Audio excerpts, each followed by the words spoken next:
you know, we mention it every single time we're in here. You got the ice spritzers going out. You have the mech jockeys hitting everyone. You have the assassins that need to be CC'd. A lot of damage going out. I mean, this pull is absolutely ridiculous that we see from 40K. We know for a fact, we saw them do this early in the tournament. Like we mentioned earlier, 6 mechanized peacekeepers, 5 addled thugs. There's so much that can go wrong. Any of these errant cast goes off, inhale vapors with charges on multiple people. There's a lot that can go wrong. Their greatest asset is these double unholy DKs being able to cleave everything down instantly, and we're going to have to see how they're going to be able to pull it off. We saw 40K yesterday in their MOTHERLOAD run. The only problem they had is one of their peacekeepers wasn't quite in the group, so it didn't get all the damage. But look at the damage coming out from both teams. This is ridiculous. And here come the troops right now. Both sides, nothing but red at the top of the damage meters. We haven't seen MOTHERLOAD just yet. No, we saw one yesterday, actually, at the very end, with 40K doing it earlier. And as you said, the pull didn't kind of fall in exactly the way they wanted. But Bloodlust fading for both sides right now. 40K certainly with a higher advantage right now, as they have 21% of the trash done versus No Girls Allowed. Now 22, but they've killed off the peacekeepers 26% of. No Girls Allowed did that pull so much better. They had all of their peacekeepers in the pack when they pulled that perfectly, and every single one was at 10-20% health when they finished that trash pack, whereas 40K, same as yesterday, they had 2 peacekeepers that weren't in the pack. They were at 50-60% when the pack was dead, and they're going to have to spend most of their time just DPSing these 2 peacekeepers down. Now they're going to have a tiny advantage over No Girls Allowed. They're going to be at 27% when this 2 goes down, but because No Girls Allowed was cleaner in that first pull, they're able to move on and do their next pull. This is scary for Charlie's taking so much damage here. And Undead too, everybody's spiking back and forth. There's just danger we talked about. A lot of that spike damage has come and gone now. There's no more Bloodlust for a while to save these 2 teams for mass pull. Next one we're likely going to see will be after the first boss, the coin-operated crowd pummeler. So the pulls will be slightly more modest now, as No Girls Allowed looks like they're actually not being so modest. They look to chain more trash as these thugs die and the peacekeepers are getting low. They look to just kind of recycle new trash in and keep the unholy DKs powered and just rifling through it right now. Same thing on 40K, although they're planting and establishing a larger pull right off the bat. Troll getting really low though, 6%. He has a poison on him. He's not getting dispelled by Edelweiss, who's spending all her GCDs just spamming regrowths into him to keep him nice and healthy, and they avert a near crisis situation there. Definitely a scary moment there. They had 2 assassins there that were running around, as well as 2 addled thugs that had the inhale vapors buffs on them. If one person get targeted by both of those charges, they would have instantly gone down. But the fact that they were able to recoup that situation, even with one of those hail of fletchets with the poison buff going off on the group, as scary as it was, Edel was able to keep safe and make sure that she fixed the situation, which is something that we've kind of been wanting from No Girls Allowed. I think Edel's been not necessarily living up to those clutch moments in these past few dungeons. A lot of the small mistakes have been on her, so it's good to see her able to fix that situation for No Girls Allowed. Yeah, she's taking the Edelweiss needed in order to improve and go through the rest of this dungeon unscathed right now. Still 0 deaths on either side, but there's a lot of danger still that exists in this dungeon, in this fortified setting. Now, the teams could have a bit of a breath of relief once they start getting to Azeroth and most of the trash is done, but until then, it is just completely all out between these 2 teams. 45% here for No Girls Allowed versus 40K's 48 now as they finish their final peacekeeper. Big pull coming in here for No Girls Allowed yet again, so Star getting chunked immediately, getting a bit of love and a huge absorb on him as well. Now, Zyro, I would say No Girls Allowed is certainly in the better position right now. They're establishing their pulls earlier. Do you think, and I would expect, that these 2 teams pull trash on top of the first boss to funnel into it? Well, we know from yesterday's strategy, and 40K is doing the exact same thing as yesterday that they do. They're going to pull this big trash pack. It's about 7 or 8 mobs on top of coin-operated crowd pummeler, and both of the unholy DKs are going to be able to use it for extra boss damage. I mean, it's not going to be the biggest burst of boss damage because they're not necessarily taking advantage of a massive AoE pull on top of the boss, but it's just a little bit of extra to let them get their Vestermite stacks, let them get that extra strength for the single target on the boss. And of course, we also know that both unholy DKs save their Army of the Dead for the boss, just for the extra single target damage at this point in the dungeon. So the unholy DKs are actually doing a lot of single target damage, and on top of that, it looks like Lazel isn't really trying to cleave too much. He might have used 1 Blade Flurry earlier on just for a little bit of extra cleave damage while there were smaller mobs up to help kind of take care of the dangerous trash, but once only the peacekeepers are alive, he lets the unholy DKs do the work. Yeah, certainly. I mean, you can see just how much work they're doing with all the damage up there on the meter. No Girls Allowed now, 54% trash, so looks like they're opting to deal with more of the trash earlier on. A lot of these peacekeepers still running around. I think they have 4 in here right now, 3 of them in here right now, so that should put them well above 60% in a moment once they finish those off, but slight mismanagement on their percentages as they're stuck here killing these quite beefy peacekeepers. Lazel, unfortunately, getting the brunt of it, though, as he procs his cheat death over on the side of 40K on the right side of the screen, so he won't have that safety net for again for 6 minutes. Rentari just can't seem to get out of this 4-stack of Grievous. A lot of issue with Igloo healing him up. Finally manages to get him above that 90% threshold, only to get a Static Shock pulsed on the group and have everybody start to snowball yet again up to that 4-stack. Yeah, it looks like there's going to be a slight difference in strategies from both teams, whereas No Girls Allowed has opted to do one extra Peacekeeper pull, whereas we know that Fourty K likes to do that Extractor pull that we talk about after the first boss, so we know that's where they get the rest of their trash percentage from. Is going to be this one massive pull, the hot butter pull, if you will, right after this first boss, and then the Extractor pull right afterwards will finish off most of their percentage that they have remaining. I think No Girls Allowed is probably only going to go for that very large pull right after the first boss with this tiny trash pull on top of the boss, and that should be their percentage. So slight differences. The difference, of course, being No Girls Allowed has a little bit of extra trash before the boss, whereas 40K got the first boss down first. Earlier, actually. The old eating hot butter pull, Zyro. My favorite pull of them all coming up here for 40K. So usually the modest version of this is 2 packs. The crazy version of this is 4 packs. The ultra crazy version of this is using the Void Emissary on the side, which they're not doing with 5 packs. So 4 pack here won't really matter. A lot of danger on the tank, of course. We talk about those rock lances all the time, the throw rocks going out in various directions. Doesn't really matter when most of the trash dies within mere seconds because of the power of those unholy DKs. Everything is dead here. Cleaned up the more dangerous 4 pull here, no problem, as they sit at 66% trash. Still behind No Girls Allowed, 68% trash, and they are at 50% through the first boss. Yep, of course, they are catching up to in trash percentage. We have to remember that No Girls Allowed also has the Peacekeepers on top of the boss. I believe they do, but yeah, they've got one of them on there. So for sure, they'll have a little bit of extra trash percentage coming out, and they'll be able to finish their trash percentage off later. That pull should hopefully go down the exact same way for No Girls Allowed as it did for 40K. It's just as simple as long as you're unholy DKs, don't pull aggro, which is the biggest problem I think with that pull. You should be totally fine. Unfortunately for 40K, Resto Igloo no longer has a staff proc. He did proc it there on that trash pack, unfortunately, too, dropping low, so we won't have that available for the rest of the dungeon, pretty much. There's no way this dungeon lasts another 10 minutes. It might, the staff proc might wear off when you're on the final boss, but you want to be able to stack stacks it all at that point. Exactly. Even then, you won't really have any stacks, so it doesn't really matter too much, as No Girls Allowed is about to hit single digits % here on coin-operated Crowd Pummeler. 9% now on that boss, as 40K is at 70% trash, still behind No Girls Allowed's amount of trash, because No Girls Allowed is at 72%, because as my man Zyro here so astutely pointed out, that there was still a Peacekeeper present on the boss, which they've just now finished off. So 40K, really aggressive pull here with the Earth Shapers and, of course, the Extractors, the drills on the side. Now, those drills kind of equivalent to Peacekeepers. They give a ton of percentage. They're very dangerous. They're very tanky. The disadvantage to them is that when they die, their pilot comes out just like the Peacekeeper, but it also survives. It looks like No Girls Allowed is going for the... Okay, no, they're just trying to skip it, looks like. It looks like they're going for the super crazy pull. Oh, wait, they're going for an even bigger pull where they pull everything even behind, and they're just going to LOS the Void Touch Emissary. This is a bigger pull than we've seen from any team so far. Let's see if they're able to pull it off. Yeah, this is a huge pull. This is combining some of the danger in the start along with the Extractors as well. Trell's health just yo-yoing up and down. Sistara goes down. That's a huge amount of damage lost. Undead's already proc cheek death as well. Dilemma is going down. Trell down. Dilemma has fallen. Edelweiss and Undead will be following suit, and that's going to be a full team wipe. They just bit off more than they can chew here on the side of No Girls Allowed. 5 deaths now. Full sweep coming in as 40K has stabilized at 90% trash, and they're getting ready to mount up and run up to Azrog, the final the second boss, excuse me.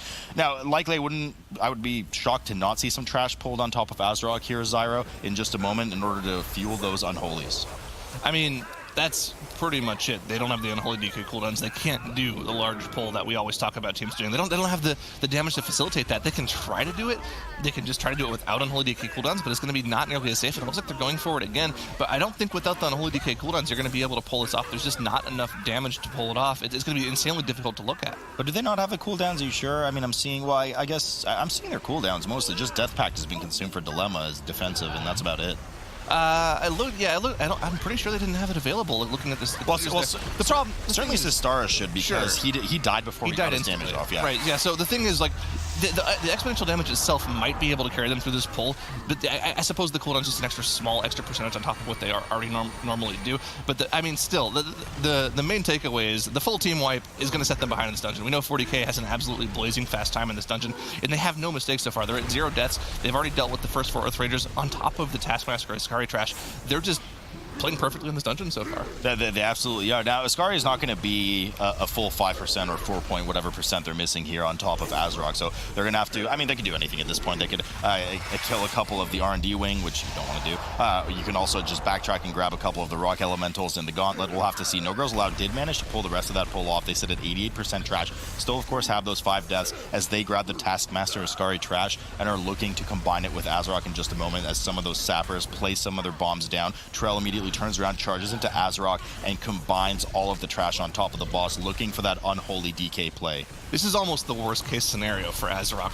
Every single one of the non-tank players has one single fixate on them, which means everyone is going to have to sort of kite around their one Earth Rager that they have on them at some point. No one DPS is going to be able to sit there and just do a lot of AoE damage. This is the complete opposite that we saw from, I believe, Fourty K in their match yesterday, when Lazo got 3 of the fixates, just hit his riposte, didn't even worry about it, and both of the DKs were able to just go crazy and cleave everything down instantly. That's absolutely the worst case scenario. Fortunately, it looks like they're able to get through it. Their Earth Ragers are kind of spread out and about to fall down. They're all at about 10-20%, so even though they got worst case scenario, they're still able to pull through pretty quickly, and a lot of that, once again, is just because of what those unholy DKs can do when you have 10 mobs stacked on top of each other. So we still have 96% trash for 40K right now as they head down into the R&D wing. They have already dealt with Azarok, so likely they're going to do a small, modest pull here just to cap their 4%, or they're going to combine one of those war machines after Rixa Flux Flame along with an engineer on top of Rixa Flux Flame. And it looks like that's actually going to be the option they go for as Rentari charges in first, making sure he grabs aggro and everything, and then he heroic leaps past as the team gets ready to mass shadow meld all of that aggro off, which they do perfectly. Rentari sits down for a little food, and I expect that one of those off-screen to the left there, war machines, will get pulled down. Indeed, that's what Rentari's doing. He's going to grab those two, combine it with Rixa Flux Flame, and they're just going to passively cleave that down on top of what is usually a pretty dangerous boss. At least in a tyrannical setting, you could see just the chunk potential on Rentari there because she does pure fire damage, but it's much easier handled in Fortified. Yeah, absolutely. The Fortified makes this, it kind of allows the War Machine pull that we never saw before from any of the teams. This is, before this season anyways, this is definitely like a new strategy that we've seen this season.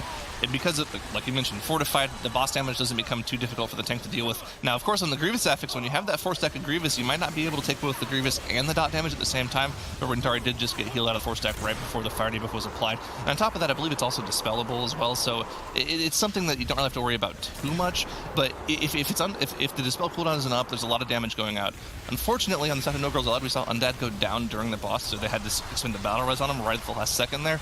But yeah, No Girls Allowed, just because of that full wipe, they're going to have to hope that 40K has a full wipe to have any chance of coming back right now. Yeah, so No Girls Allowed to combine some trash on top of Azarok right now to try and get closer to that 100%. I still don't think they have enough in there. In fact, I think they're done with most of that trash, so they too are going to have to do some kind of crazy War Machine tactic or just kill something in the R&D wing, which is, of course, more inefficient because why kill trash when you can kill trash on top of a boss and cleave it all down together? High risk, high reward here. 40K showing exactly that and doing it perfectly with 0 deaths on the board as Rixa Flux Flame reaches 30%. The War Machine and the Engineer are already dead, and after this they'll have a rather relatively simple time going to Mogul Raznak and finishing that off. So I mean, Zyro, you know, Caster Curse, no Caster Curse, it's going to be a tall order for 40K to have a full wipe between the end of Rixa Flux Flame and the end of the map. Well, looking at the cooldowns on there, their shadow modes aren't quite up yet. They should be up in about 15 seconds, so they should be fine. I was going to say their shadow modes almost looked like they were at half cooldown, but it looks like they're going to be up right as Rixa Flux Flame goes down, so no issues there. They'll be able to just do a normal shadow mode skip when they get to Mogul Razdunk. So, yeah, 40K, all they have to do is deal with the final boss and hope that they don't get a little disengage issues on the boss, and they should be home free in here. And what I'm kind of looking at is the time it's going to take them to spin the dungeon. Their time trial time, their fastest time trial time that we saw from them was just under 16 minutes, and in their run yesterday, where they also had 0 deaths, their time was actually just under 17 minutes. So they can go a full minute faster than we saw from them yesterday in this dungeon, which is honestly kind of scary to think about. I mean, they can go faster, Zyro. They have the technology to do so. 40K here, perfect skip again onto Mogul Razdunk's platform, getting ready to pull the final boss of the dungeon. Rentari just needs a bit of love with that 3-stack of Grievous that's still on him right now, and that's exactly what Igloo's going to give him right as he pulls the boss here. Mogul Razdunk, final boss of the dungeon, fortified in this dungeon, so not too dangerous of a boss to have to deal with. They just have to be careful in that transition phase, of course,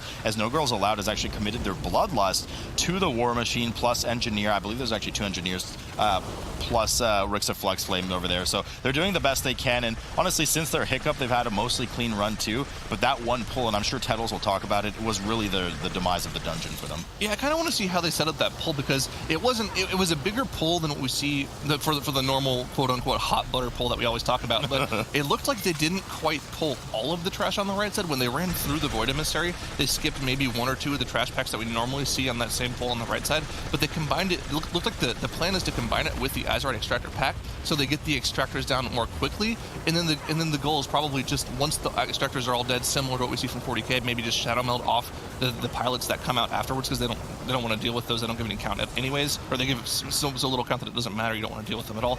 In theory, it sounds like a fantastic pull, and I would love to see them pull it off, but unfortunately, it just looked like it wasn't meant to be this time. So would Zara. They would also love to see themselves pull it off, but yeah, indeed, it wasn't meant to be, and it's just so hard to compete with 40K's run right now. It's absolutely flawless. One of the most aggressive runs through a Motherload that we've ever seen, taking full advantage of your beloved Unholy DKs as well. I mean, just absolutely flawless. They're dealing with the rest of their oil drums right now as they drill down on, I believe, the last one here on the side of 40K, and then they'll have full access to the remainder of the boss's second phase.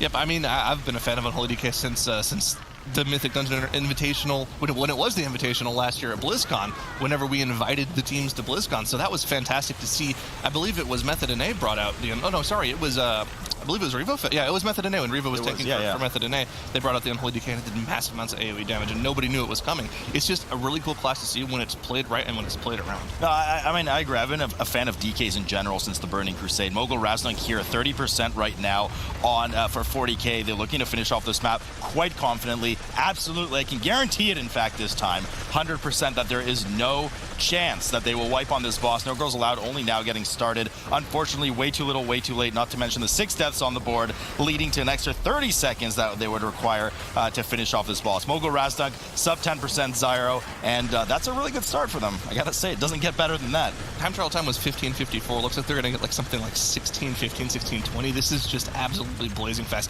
Even coming close to your time trial time in tournament play is really insane to see. These guys, they've got to feel good after this one. I mean, we talking about the gauntlet that No Girls let us to go through. Able to bounce back here.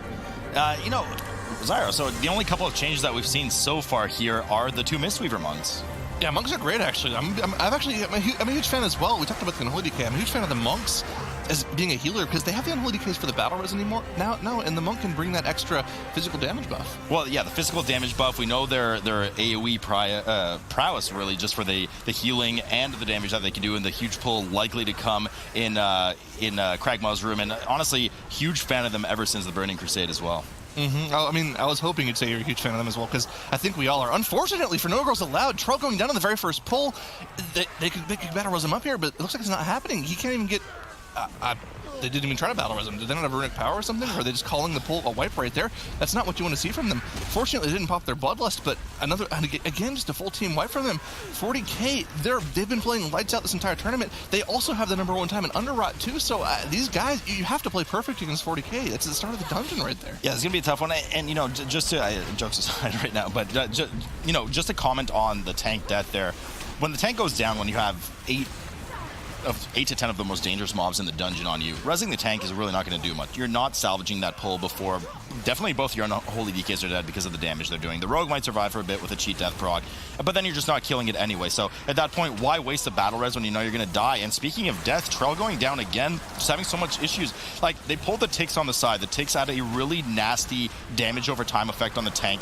Combine that with the necrotic stacks, because we're back in a necrotic sanguine environment here. It's just way too much damage. He just popped his ablative. He doesn't have ablative now. He dies again. This is an absolute mess. I mean, Undad goes down too. 40K is already at 20% on Elderly Axa. There's no way they're going to catch them if they play like they did last dungeon. I mean, I feel like the turning point in this dungeon for 40K, if they're able to pull off their massive AoE pull in Kragmaw's room with Bloodlust, I don't think there's anything else they're going to wipe to the entire dungeon. That's going to be the major tipping point for them. 40K, if they pull that off, they're going to win this dungeon. No Girls Allowed is pretty much already given any opportunity for wipes from 40K to fix the dungeon for them. These 11 deaths on the board, plus the fact that they've only dealt with one tiny trash pack that they normally wouldn't pull anyway, I think is almost sealed the dungeon already. I mean, at this point, there's literally no way 40K can lose this dungeon, Zyra. Absolutely. Except for this mass pull that they're about to do here in Kragmaw's room. We saw Method NA and the power of the Unholy DKs really come to life, and that's exactly what they're doing. They even commit their bloodlust to it as they round up everything together. Everybody pre-popping any defense that they have to stay alive. Double fixate on Kuri right now from the Bloodswarmers. That's a lot of extra shadow damage. He doesn't have AMS available, doesn't have Death Pact available, doing what he can to survive, and most of the trash is already dead. Starting to chunk down, though, as Lae'zel moves out of some of the Sanguines on the ground. And perfect, just like Method NA, there goes 90% of Kragmaw's room, as No Girls Allowed still struggling with some of the first pulls in the dungeon. The Emissary of the Tides died at the same time as everything else. I mean, why would you even bother interrupting or chasing anything when you can just kill it all quickly? I mean, that's just so ridiculous to see. I don't want to talk about the Unholy DKs too much, but when both teams are running two of them, you kind of just have to keep talking about how good they are for these mass pulls. They just remove mechanics from the dungeon. The less you have to worry about interrupts, the easier it is. And you can see that pull right there, that kind of just shows you an example of just why the teams have been swapping from what we saw in previous week with the double triple Ruik. Now they're running the double Unholy DK. Yeah, and one of the advantages, of course, of bringing that Mistweaver, much as we joked about it at the beginning of the dungeon, is the disease dispel on Decaying Mind should it go off on one of the players, and it shows the confidence in that play, because sometimes when these double Unholy DK comms, you see the rogue running human racial so that they can break out of that stun should they get targeted with Decaying Mind from the last years in this room pull. But Lae'zel here is running Night Elf. He has the Shadow Melt, so he's confident that if he gets it, not only can he kind of pre-cloak, you can see the cloak is still on cooldown from their pull earlier, but that Igloo is going to have him covered with the Dispel if needed with the Detox. So no problem for them as 40K moves into some of the rest of the room, grabbing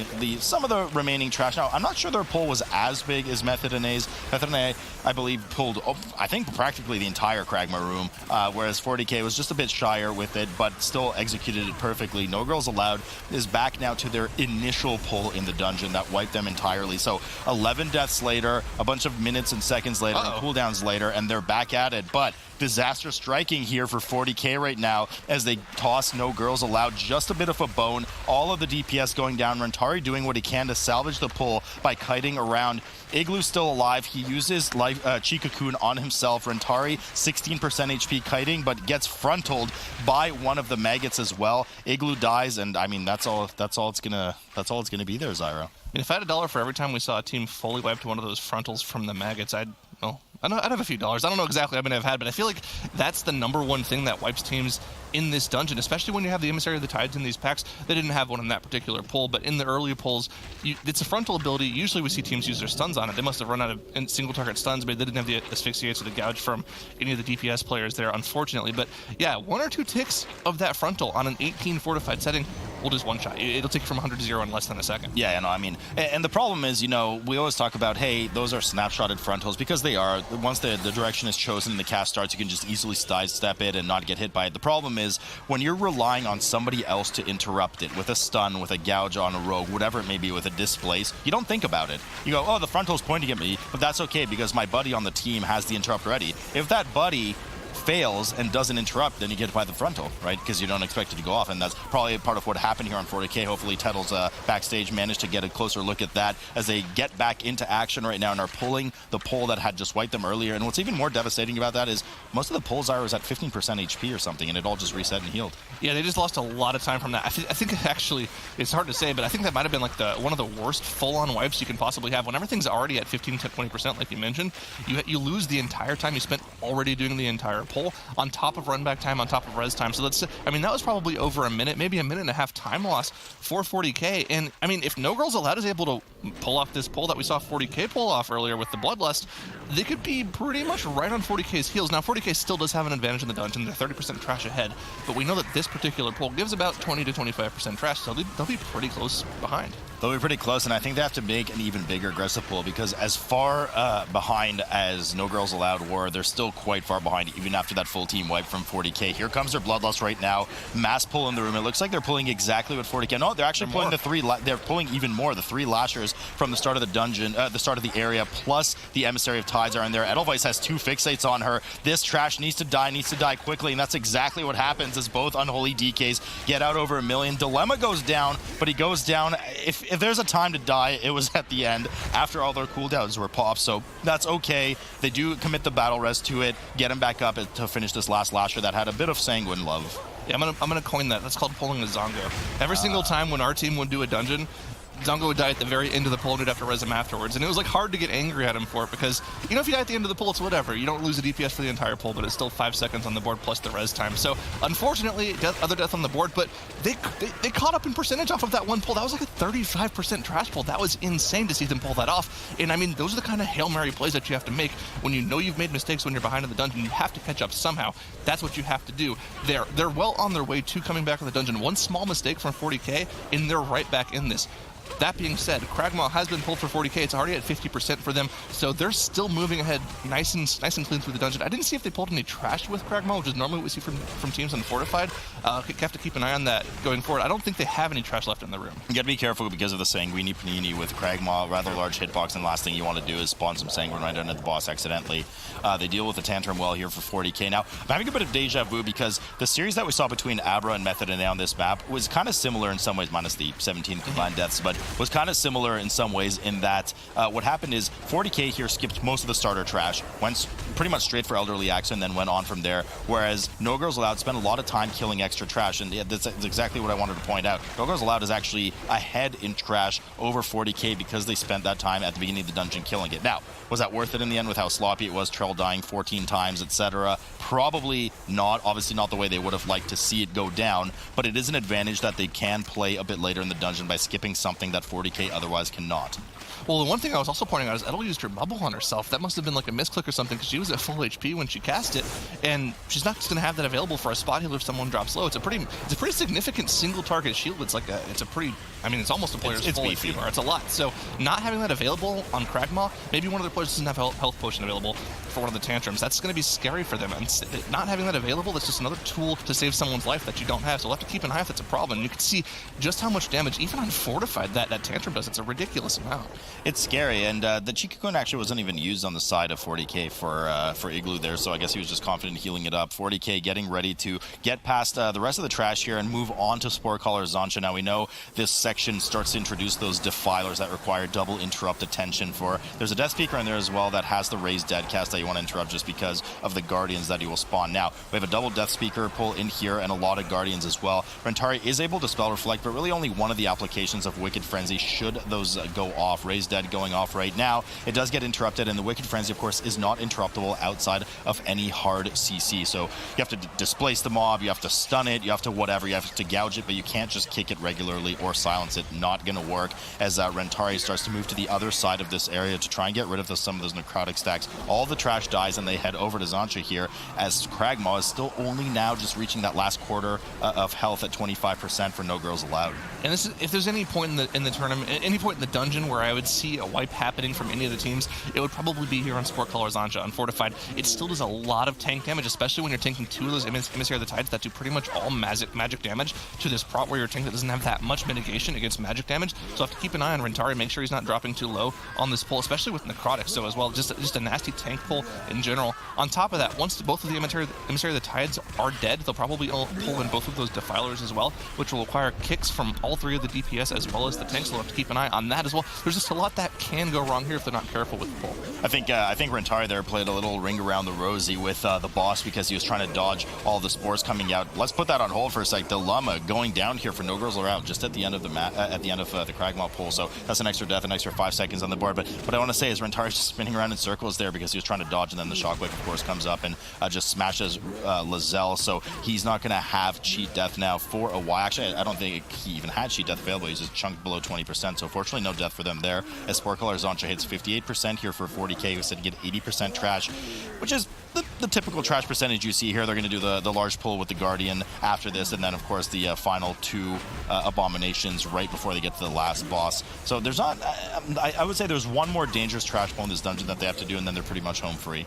I mean, if they're not planning on pulling these defilers at all, I would say that they're pretty much safe. They're going to do one large trash pull, like you mentioned, with the skeletons, plus probably a couple of the large patrolling mobs in that area as well. But after that, they just have to deal with the final two guarding the final boss room. They should be totally fine to go. And it looks like they just went ahead and used the revival to not worry about any of the debuffs during that cast whatsoever. Why not? But, you know, I was kind of grimacing here. No Girls Allowed actually did a triple Defiler pull with all of the Guardians and the Death Speakers as well. So there's a lot of trash in there. And unfortunately, one of the Guardians was bathing in the Sanguine in the back for quite a while. I think he got rezzed afterwards. So he got spawned afterwards by a missed kick. So they have to spend a bit of time killing that off. And really impressive. A lot of damage coming in. And they managed to stabilize that pull completely, leaving only the Emissary of the Tides exposed along with the boss. So nice little trash gain from them there. But it just, I think it's just too little too late. Because, Zyra, I mean, we keep dancing around the elephant in the room here. And that's the fact that they have an extra 8 deaths that they have to overcome this dungeon by. I mean, they would need another full wipe from 40K, and even then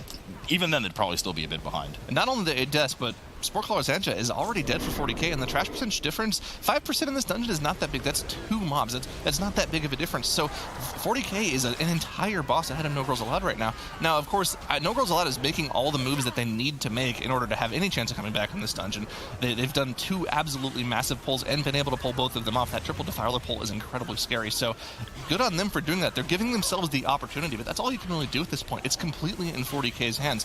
They have to wipe in order to let No Girls Allowed back into the dungeon. And on top of that, 40K, they're playing for their BlizzCon spot. If they win this dungeon, they're guaranteed to go in that 4th place slot. Now, unfortunately, Wolf Disco did go down, but fortunately, they have 2 battle reses to get him up, so they still have 1 available for the final boss. Yep, so Curry gets him up. They have 1 battle res available. Rentari used his Fireblood there. He is playing a Dark Iron Dwarf, really strong class for tanking on the Alliance side, just to reset those necrotic stacks, along with one of the Wicked Frenzy applications. After that, Igloo, of course, dispelled him for another. That's just a ton of shadow damage, and that's the last thing you want on your tank, who has, 25 stacks of necrotic on top of it. So playing really nice and defensive here and making sure that they're safe as they finish the last Guardian. They're at 92%. Now, I do believe that they're going to need one of these Raging Rigatonis in combination with the 2 Constricts at the end, even with the Emissary of Tides.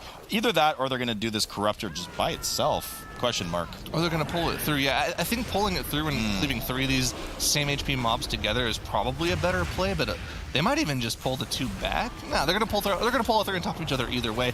Yeah, I think pulling an extra Corruptor instead of one of the Menacing Macaroni, like you mentioned, is probably a little bit more, a little bit safer. Each of these Corruptors gives 2.5% trash, so all 3 of them together should give about 7.5, which is exactly what they need to finish the dungeon off. But it looks like they weren't comfortable pulling this Corruptor through to the other 2 because they didn't know if it would proxy pull any of those danger noodles. So just going for a safe pull. This is going to waste a lot of time, though. It's going to waste a lot of time, but I guess one thing that they didn't want to pull one of the backpacks on top of one of those perilous pennies for was because you would then not be able to interrupt it. Of course, there's an Emissary of the Tides in the back, so they would need to separate that. But ultimately, I guess this is the lesser of 2 evils. Ideally, they should have put it through, but now they just spent time killing one of these and moving on. You know what it could be, though, Zyro? They probably know they're miles, light years ahead in this dungeon right now. So, perhaps there was a bit of fear of accidentally proxying something, but, why risk it? Just kill it by itself. Safely go to the remaining 2 Corruptors with the Emissary of Tides and finish that off. Yep, and of course, like we mentioned, once these Corruptors go down, they're done. They're going to go to the final boss, and they even have their Bloodlust available for that boss as well. So even this Fortified Unbound Abomination should get absolutely trucked by the team. And I kind of like this. If they didn't kill that one first Corruptor, they would have had to kill probably 2 of the Hazard Spaghettis as well. And I don't know any more of those. I didn't study enough for this test, so please don't ask me for any more of those puns. But yeah, this is a perfect mob count pull. Actually, I think it might be a little bit over. It's 1% over because of the Emissary. But yeah, they would have had to pull an extra mob should they have gone for any of those extra mobs behind them. Yeah, but, they don't need to worry about that right now. 96% here. These last 2 Corruptors are going to give 40K exactly the percentage they need. Probably slightly over, but nonetheless, the percentage that they need to get downstairs as they hit 100%. This web door, essentially, is going to get depleted here by the Construct, and they're going to be heading downstairs. Trell having a bit of trouble there, getting quite low. No death, fortunately, for them, but he did proc his Ablative just as an extra defensive from his Azerite trades. As they head over to the last door, they, too, are slightly above trash. They're at 98%, so this final pull here gives about 5 or 6%. Nonetheless, they do need to kill it in order to gain access to the last boss. Something that 40K is already on here, and they pop their Bloodlust and get started on this boss. Now, Zara, we actually saw it in the previous series. I'm sure you were watching from the back intently, not eating a banana, but Unbound Abomination absolutely gets destroyed here. Look, energy already full, and by the time the first Blood Vestiges even spawned in the previous series, you already fill up a second bar. Well, I'm going to talk about an old DKs again. All right, go for it. Army of the Dead with Bloodlust. the absolute insane burst single target damage that they can pull off now, which is so different from what we saw from the spring season. They're able to keep up. They're able to even do more than Rogue Scan on single target now after the nerfs. So there's a lot that they can do. And like you mentioned, they killed the first Blood Visages. They're about to get their second spawn already. They're already 2/3 of the way through the boss. This boss is almost dead, and the Bloodlust just ran out. I mean, there's like no situation on Fortified 18 in which you should ever wipe to this boss. Now, of course, this wasn't the cleanest dungeon for 40K, but all they had to do was beat No Girls Allowed. And with this final set of Visages spawning here in about 20 seconds, they're going to secure their BlizzCon spot. So before we were talking about, DKs being the red rogue, do you think it's time that we graduate the rogue to a yellow DK? Because the DKs are just so prominent here. I think it's time. Unbound Abomination here, hitting the final stretch of percentage energy to spawn the last two Blood Visages, which would allow the team to kill the boss and therefore secure their spot for BlizzCon as the 4th seed coming in from the Western teams. Here it is, 2 Blood Visages spawned. They don't care about the boss's health anymore. The team branches off, grabs the Blood Visages in, waits for Titan Keeper Hezral to kill one. They kill the other. Everybody jumps in joy, as unfortunately No Girls Allowed. With such a fast time, so it's gonna be hard for 40K to match up with Abra here. 40K not actually bringing the double DK as we've seen from Method A. 40K really like the double DK, so interesting that they're not bringing it here for this Freehold. I mean, I could see a scenario in which not having enough practice would make it so you don't really want to run the double unholy DK. It's interesting because I think all of us think it's for these dungeons where you're, especially on teaming, it seems like a double unholy DK would just lend itself perfectly to this dungeon. Or maybe they just don't think that you really benefit that much from running 2 of them over 1 of them, because for a lot of these pulls on teaming, 1 Unholy DK can kind of take control of the pull, and you can see for both teams here in a second here, Curry already on 40K, and now Ashine as well for Abrakeydabra, both popping up to immense amounts of damage, over 500K, over 500,000 DPS for both of them, 600K for Ashine actually, and you can see, I mean, the 1 Unholy DK does deal with the pull by itself as well. Of course, the only scenario in which you're talking about the double Unholy DK probably being better is when you can pull stuff on top of the boss, which you can't really do for Sky Captain Crag, so it makes sense that they're not really planning on doing it here. They didn't do that big of a pull, so they didn't do as big of a pull as we've seen from other teams. I think Method A has 27% for the first pull, so some ridiculous amount. So it makes sense to not. I can see a world in which the double unholy DK isn't something these teams really want to put time into practicing, because I think it's a lot more important to have better pulls in this dungeon and more accuracy with how clean you're killing everything, rather than just trying to arbitrarily start a new comp for what seems like not that big of an upside. Yeah, because, I mean, when we saw Abra versus Method A earlier, I mean, Method A just won by a couple of seconds, right? So the double DK strat, not as much better as just a standard comp with the Windwalker here in place of the Mistweaver, and of course also not having the double DK. But 40K, unfortunately, finishing off this pull quite a bit slower compared to Abra. Now, they also pulled more trash, so they got 23% instead of the 19% for Abra. But the amount of time it took them to finish it off, just, you know, the mobs were not grouped, they were those green pools on the floor, they couldn't reach the last couple of mobs, just not getting the huge, not getting this AoE cleave on the mobs that they want to. Now, interestingly enough, Abra is popping their Bloodlust here at the second phase, so that's something we don't see that often, just because you just want to have it on the pull, right, once all of the cooldowns are being popped. But maybe this is just a safety Bloodlust because they had trouble surviving this boss, because in the first phase the boss is mounted on the bird and is doing a little bit of random AoE, but he's not doing the powder shots, which are the dangerous part and where you can get one shot. So using the Bloodlust here, maybe something for safety. Yeah, absolutely a safety thing, like 100%. I think we see this from a lot of teams where they even have their DKs save their Army of the Deads for this part of the phase, because you can see the health bars. Whenever one player gets hit by that powder shot, they take almost 90% of their HP. It's just a massive amount of single target damage. You don't want to deal with that as much as possible. It's just super dangerous to see. Yeah, and then we also see 40K doing the exact same thing, actually. They were also popping their Bloodlust for the second phase. They also used the army in the second phase, so exactly what you just said. And you see just how much damage this powder shot does as well. Ashine dropping so incredibly low as he gets hit by that. And of course, we see both of the Rassadors just being on range there to bait those pools on the floor. Unfortunately, Ashine and Dr. J clipping the powder shot, both of them getting hit. That's something you really want to avoid, and that's why you see this positioning here in melee as well. They try to, they're sitting around the boss in kind of a square positioning just to be sure that they don't get double hits from the cone. So mistake there by Abrakeydabra. Thankfully it didn't cost them, as Smok was able to heal both of them up before the next powder shot came in. So Abra definitely the ones who finish the boss up faster, and they also get the 23%, so the percentage they were missing to 40K because they were pulling it on top of Skycat and Crack here, while 40K dealt with all of the trash first and then single targeted the boss. So in the end, advantage for Abra. Yep, I mean, we always talked about it, and I think there was a scenario at the start of the summer season where we talked about how it almost seemed like pulling trash on top of the boss wasn't necessarily the best strategy. It seems like it should be the best strategy because you're taking efficiency into account. You're not single targeting your cleaving stuffs down, and you always do more damage when you cleave. That's just the nature of the game. But in the grand scheme of things, almost all the first weekend cup maps we saw, the team that pulled stuff on top of the bosses had a tough time dealing with boss mechanics while they were doing it, and it took them longer to deal with.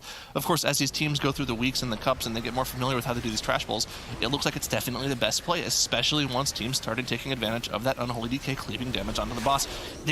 That's really the name of the game, and there's a reason we keep talking about it, because it's just so prevalent in all this cup play.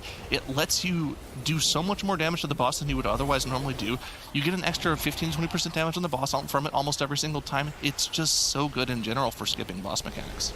Yeah, we see Abra preparing the huge pull that they did the last time around as well, where they are going to pull all of this trash on top of the boss. We're going to see it happen right now. So we saw a bunch of CC happening here, which is really nice to see. Shine was gripping out the Brime Scale, one of the caster mobs, because they didn't want to deal with it on top of the boss. They were gripping it out, and Swag was paralyzing it, so they're seeing it in the corner just so they don't have to deal with it. Now first they're going to AoE down all of this trash, and you can see just how much damage a Shine is doing here. And once most of the trash is down, they can grip the Brime Scale that is CC'd in the corner on top as well, and then they will just chain pull trash on top. Once this is that, they will chain even more trash on top, and this is so efficient, as Sarah just mentioned, just because you have to deal with the boss anyway. So if you manage to pull trash on top, it's just so efficient, as long as you don't lose a lot of damage on the boss because you're dealing with other stuff. I mean, that was just a perfect execution of that pull. Pulling all the trash on top of each other, making sure it's all stacked up, waiting to do actual AoE damage until the bosses are in that group so you can make sure you're getting the full unholy DK cleave on top of the boss.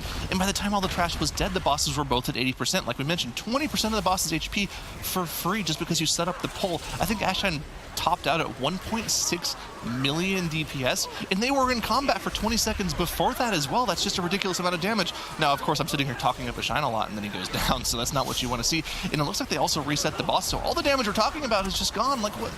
Okay, that's really unfortunate. He's going to actually not accept that battle res. They're going to go ahead and get a regular res on him, I believe.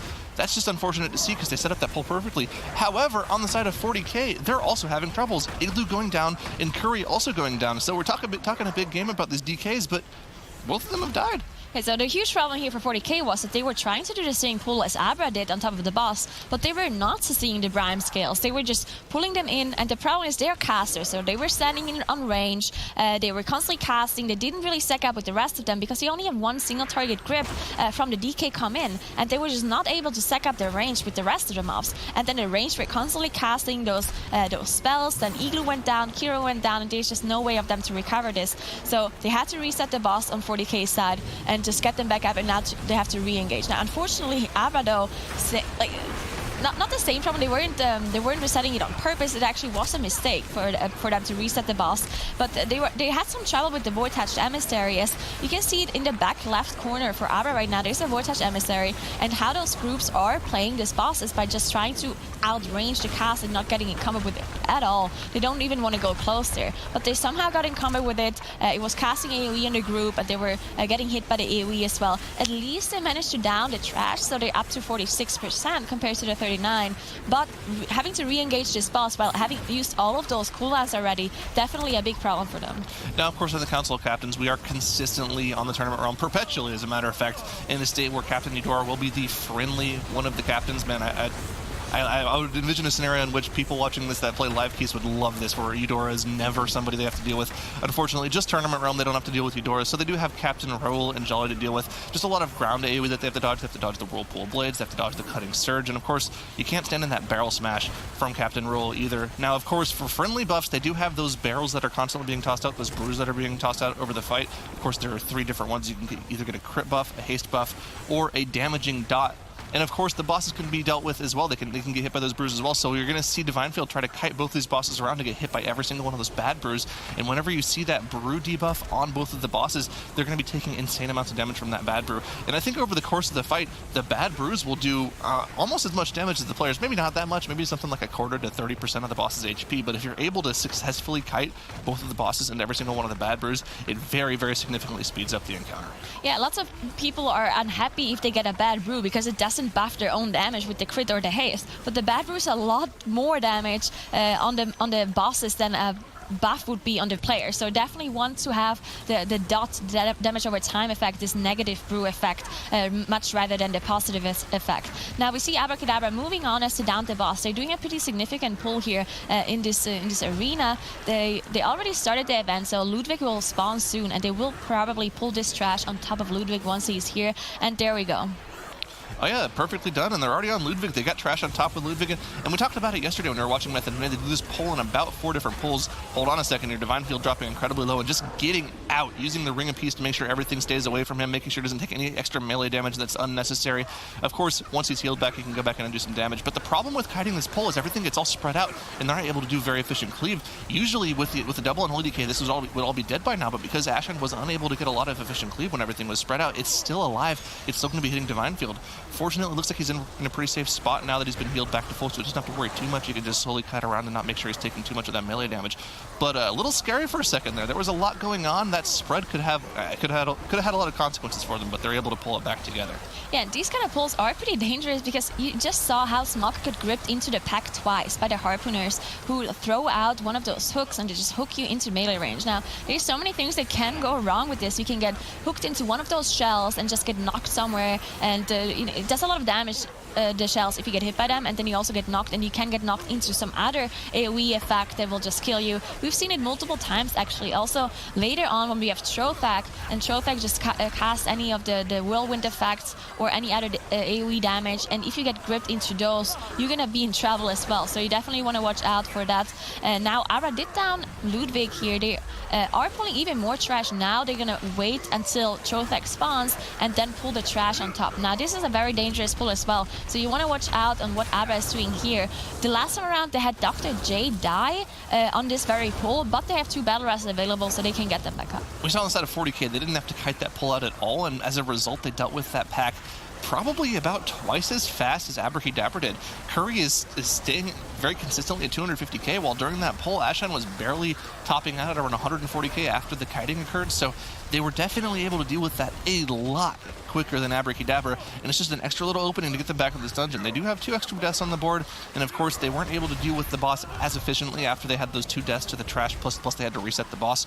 So it's a little bit unfortunate for 40k so far, but just these small little openings are going to help them come back in the dungeon, but it's still on Abrakeydabra to make smaller mistakes to let them come back. Yeah, most definitely. We see 40k probably doing or preparing for the same pull as Abrakeydabra was just doing. Now, thankfully, Abra did finish off all the trash here, so they only have Trothak left to deal with. 40k also ramping up, trying to gather all of those mobs to pull it on top of Trothak as well. Kuri does have the army available for the single target damage. He's not really going to help them out for the AoE. I would say that the trash mobs are much more dangerous than the boss itself, so the faster the mobs go down, the better for them. As you can see, Kuri just going up to 800, 900k DPS here, while Abra 56% already on Trothak, while Smok deals with the sharks here, and everyone else just, DPS draining the boss.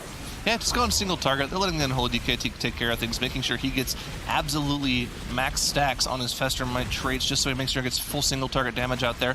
And yeah, 40k, because of how efficiently they dealt with this trash so far, they are only a couple trash percentage behind and 20% behind on the boss. They're doing a fantastic job of coming back in this dungeon. So these are very small changes that we're looking at. They're only 2% behind on trash, only 20% behind on the boss, and they're only 10 seconds behind on deaths.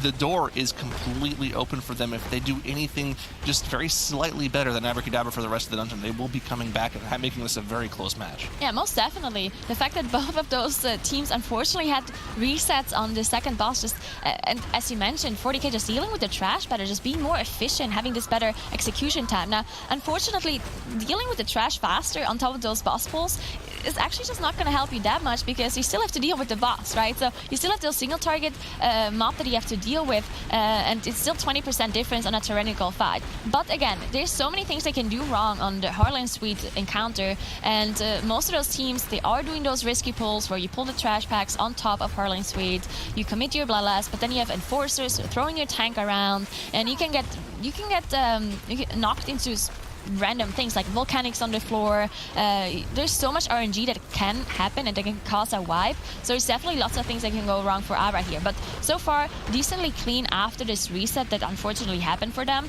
And both of the teams, of course, also have their bloodlust ready, and they are saving it for this first pull on Harlan Suite with the trash on top. Yeah, and if I'm not mistaken, I believe Abrakeydabra is done with trash. All the rest of their trash percentage is going to come from trash that they pull on top of Harlan Suite, and of course they'll cleave with the Unholy DK for the first pull with Bloodlust, and then of course Cannon Barrage will deal with the rest of the trash packs afterwards. So I think they're done right now. 40K does need a few more trash percentage. I don't think we've seen teams go to Harlan Suite with 70% just yet. They'd have to pretty much pull all of the trash right around Harlan Suite to make that work. So we'll have to keep an eye on that. Abrakeydabra did pull trash before the bridge, so they're actually going to have to go a very long way here to make sure they get their Shadow Meld skip off that we see most teams try to pull off here. So we'll have to keep an eye on this. This is actually pretty dangerous that they pulled that trash. Usually you want to Shroud by it and not get aggro on anything. So hopefully they're going to be able to pull this off without a hitch. Have to keep an eye on that. A lot of teams make mistakes when they do the skip here. Yeah, so you see the Void Touch Emissary also being in combat here, and that's why they dropped so low. But thankfully, they did get the Shadow Meld off. No one is in combat. You see a Buccaneer still casting there, but he just finishes the cast as he runs off. Now we will see the huge pull come in for Abra as they engage Harlan Suite and immediately charge into this pack. We see the army being casted by Ashan. You see the Bloodlust being popped, just all of the cooldowns being used here. You want to keep an eye on Divine Field, just to see if he can stay alive with all of this trash coming in, and then forces just throwing him around. Swift is dropping incredibly low as he got hit by any frontal probably, but because of Ashan doing so much AoE damage, and now the friendly fire come in by this artillery, as you can see it being kited beautifully, they are almost done with the trash. Only 2 enforcers left. Something really interesting just occurred. Abrakeydabra and 40K did their skips to Harlan Suite completely differently. Abrakeydabra used their Shroud to go on the bridge side near the chasm, whereas 40K opted to go all the way back around through the path that they already cleared to Trothak. I'm interested to see if that actually saves time for Abrakeydabra where they run through that way. It's got to be faster. It's a more direct route for sure. I wonder if it takes extra time though with the Shroud setup. Maybe Tettles can take a look at that here, but that's really interesting just to see differences in routes and where teams are running. That's pretty interesting to see, especially in a dungeon like Freehold where teams have sort of figured out what kind of pull patterns they want to do. Just seeing different running patterns is pretty cool to see. Yeah, so 40K also doing this huge pull at the start with the Bloodlust. They also pulled the patrol with the officer here. I'm not completely sure if this was intended or if they just socially aggroed it because they pulled this middle pack. Either way, they dealt with it well. They only have the officer back alive, so they should be able to finish it soon. There's still 17% that 40K has to do, while Abra only has 15%. But Eagler is actually running mass route, so that can help them out if they want to pull any of those Ravager packs. Just root them in a corner somewhere, just have the painful motivation go off and deal with the trash without anyone else having to do anything. So that might be a little bit of a percentage that 40K can gain. Now, if you look at the boss difference though, I don't think 40K can catch up anymore. This is going to be super hard for them because Abra almost on 30% here, which means there will be an increased damage gain on the boss, and they're dealing with the last couple of trash that they have to do to get the 100%. Yeah, you have to remember that the last 30% of the boss is double damage, so it's really only 15% of the boss. So technically speaking, if you want to math that out, Abra is only at 23% on the boss right now, whereas 40K still has about 40% of the boss HP to deal with. They're very significantly behind. Abrakeydabra is almost done with this boss. This boss is about to get melted once they hit 30%, whereas 40K still has an entire phase to go through, an entire extra set of trash to deal with. For Abrakeydabra, all they have to do once Harlan Suite is dead is just tap a Ravager, let it cast Painful Motivation, and the dungeon is over. And honestly, Zmok might go tag that when the boss is at like 5% just so they get a faster timer here. Now, that being said, this Freehold wasn't necessarily the fastest Freehold we've seen. We saw, I believe, a sub 16 from Method NA earlier in the tournament. But still, even with the small mistakes, especially with the reset on Council Captains, this is still a pretty quick time. Yeah, so Abrakeydabra definitely had a lot better run earlier when they're playing against Method NA, but this time around with the reset coming in, unfortunately not as well, but they still 1-0 against 40K here as they're down Howling Suite. Although it's not right now, but we got Waycrest Manor. Let's get it. Yeah, so we have 40K actually already played this dungeon earlier against Method U, and they had such a clean run. We didn't, we were wondering about Method U as they were playing a little bit of a weird comp, but 40K on the other side, they were having a super clean run. I do think they had 4 deaths, but all of those deaths that they had didn't cost them a lot of time at all. Abra played this dungeon as well yesterday, but it wasn't as fast as 40K's run. So we'll see what those two teams come up with here this time around, as their comps are very similar. Both of them playing that Mistweaver, but 40K is having the Demon Hunter, which is really working out great for those teams because of the bursting affix. I mean, and I like the comp that 40K is running. We first saw this comp from Method NA 2 weekends ago in West Cup 2, where you, instead of running the Resto Druid, you have the Mistweaver Monk, of course, because they just kind of are a better MDI healer in general. They can do their damage and healing at the same time. And on top of that, they just have a lot of individual toolkits, like with Way of the Crane as well. They do a lot of burst damage and healing, so that's great as well. But they have the Unholy DK for their battle res, and then they have the Demon Hunter as well. Just, they're a solid class in general. They can do self-healing, which lets them live through those bursting stacks on their own. They bring the darkness to dodge bursting stacks as well. And they're just a solid class in general. They have a lot of magic defense as well. They're just a good class, and not to mention, they buff the Unholy DK's damage, which is just a slight buff as well. There's just a lot going for this particular comp in Waycrest Manor that I like to see.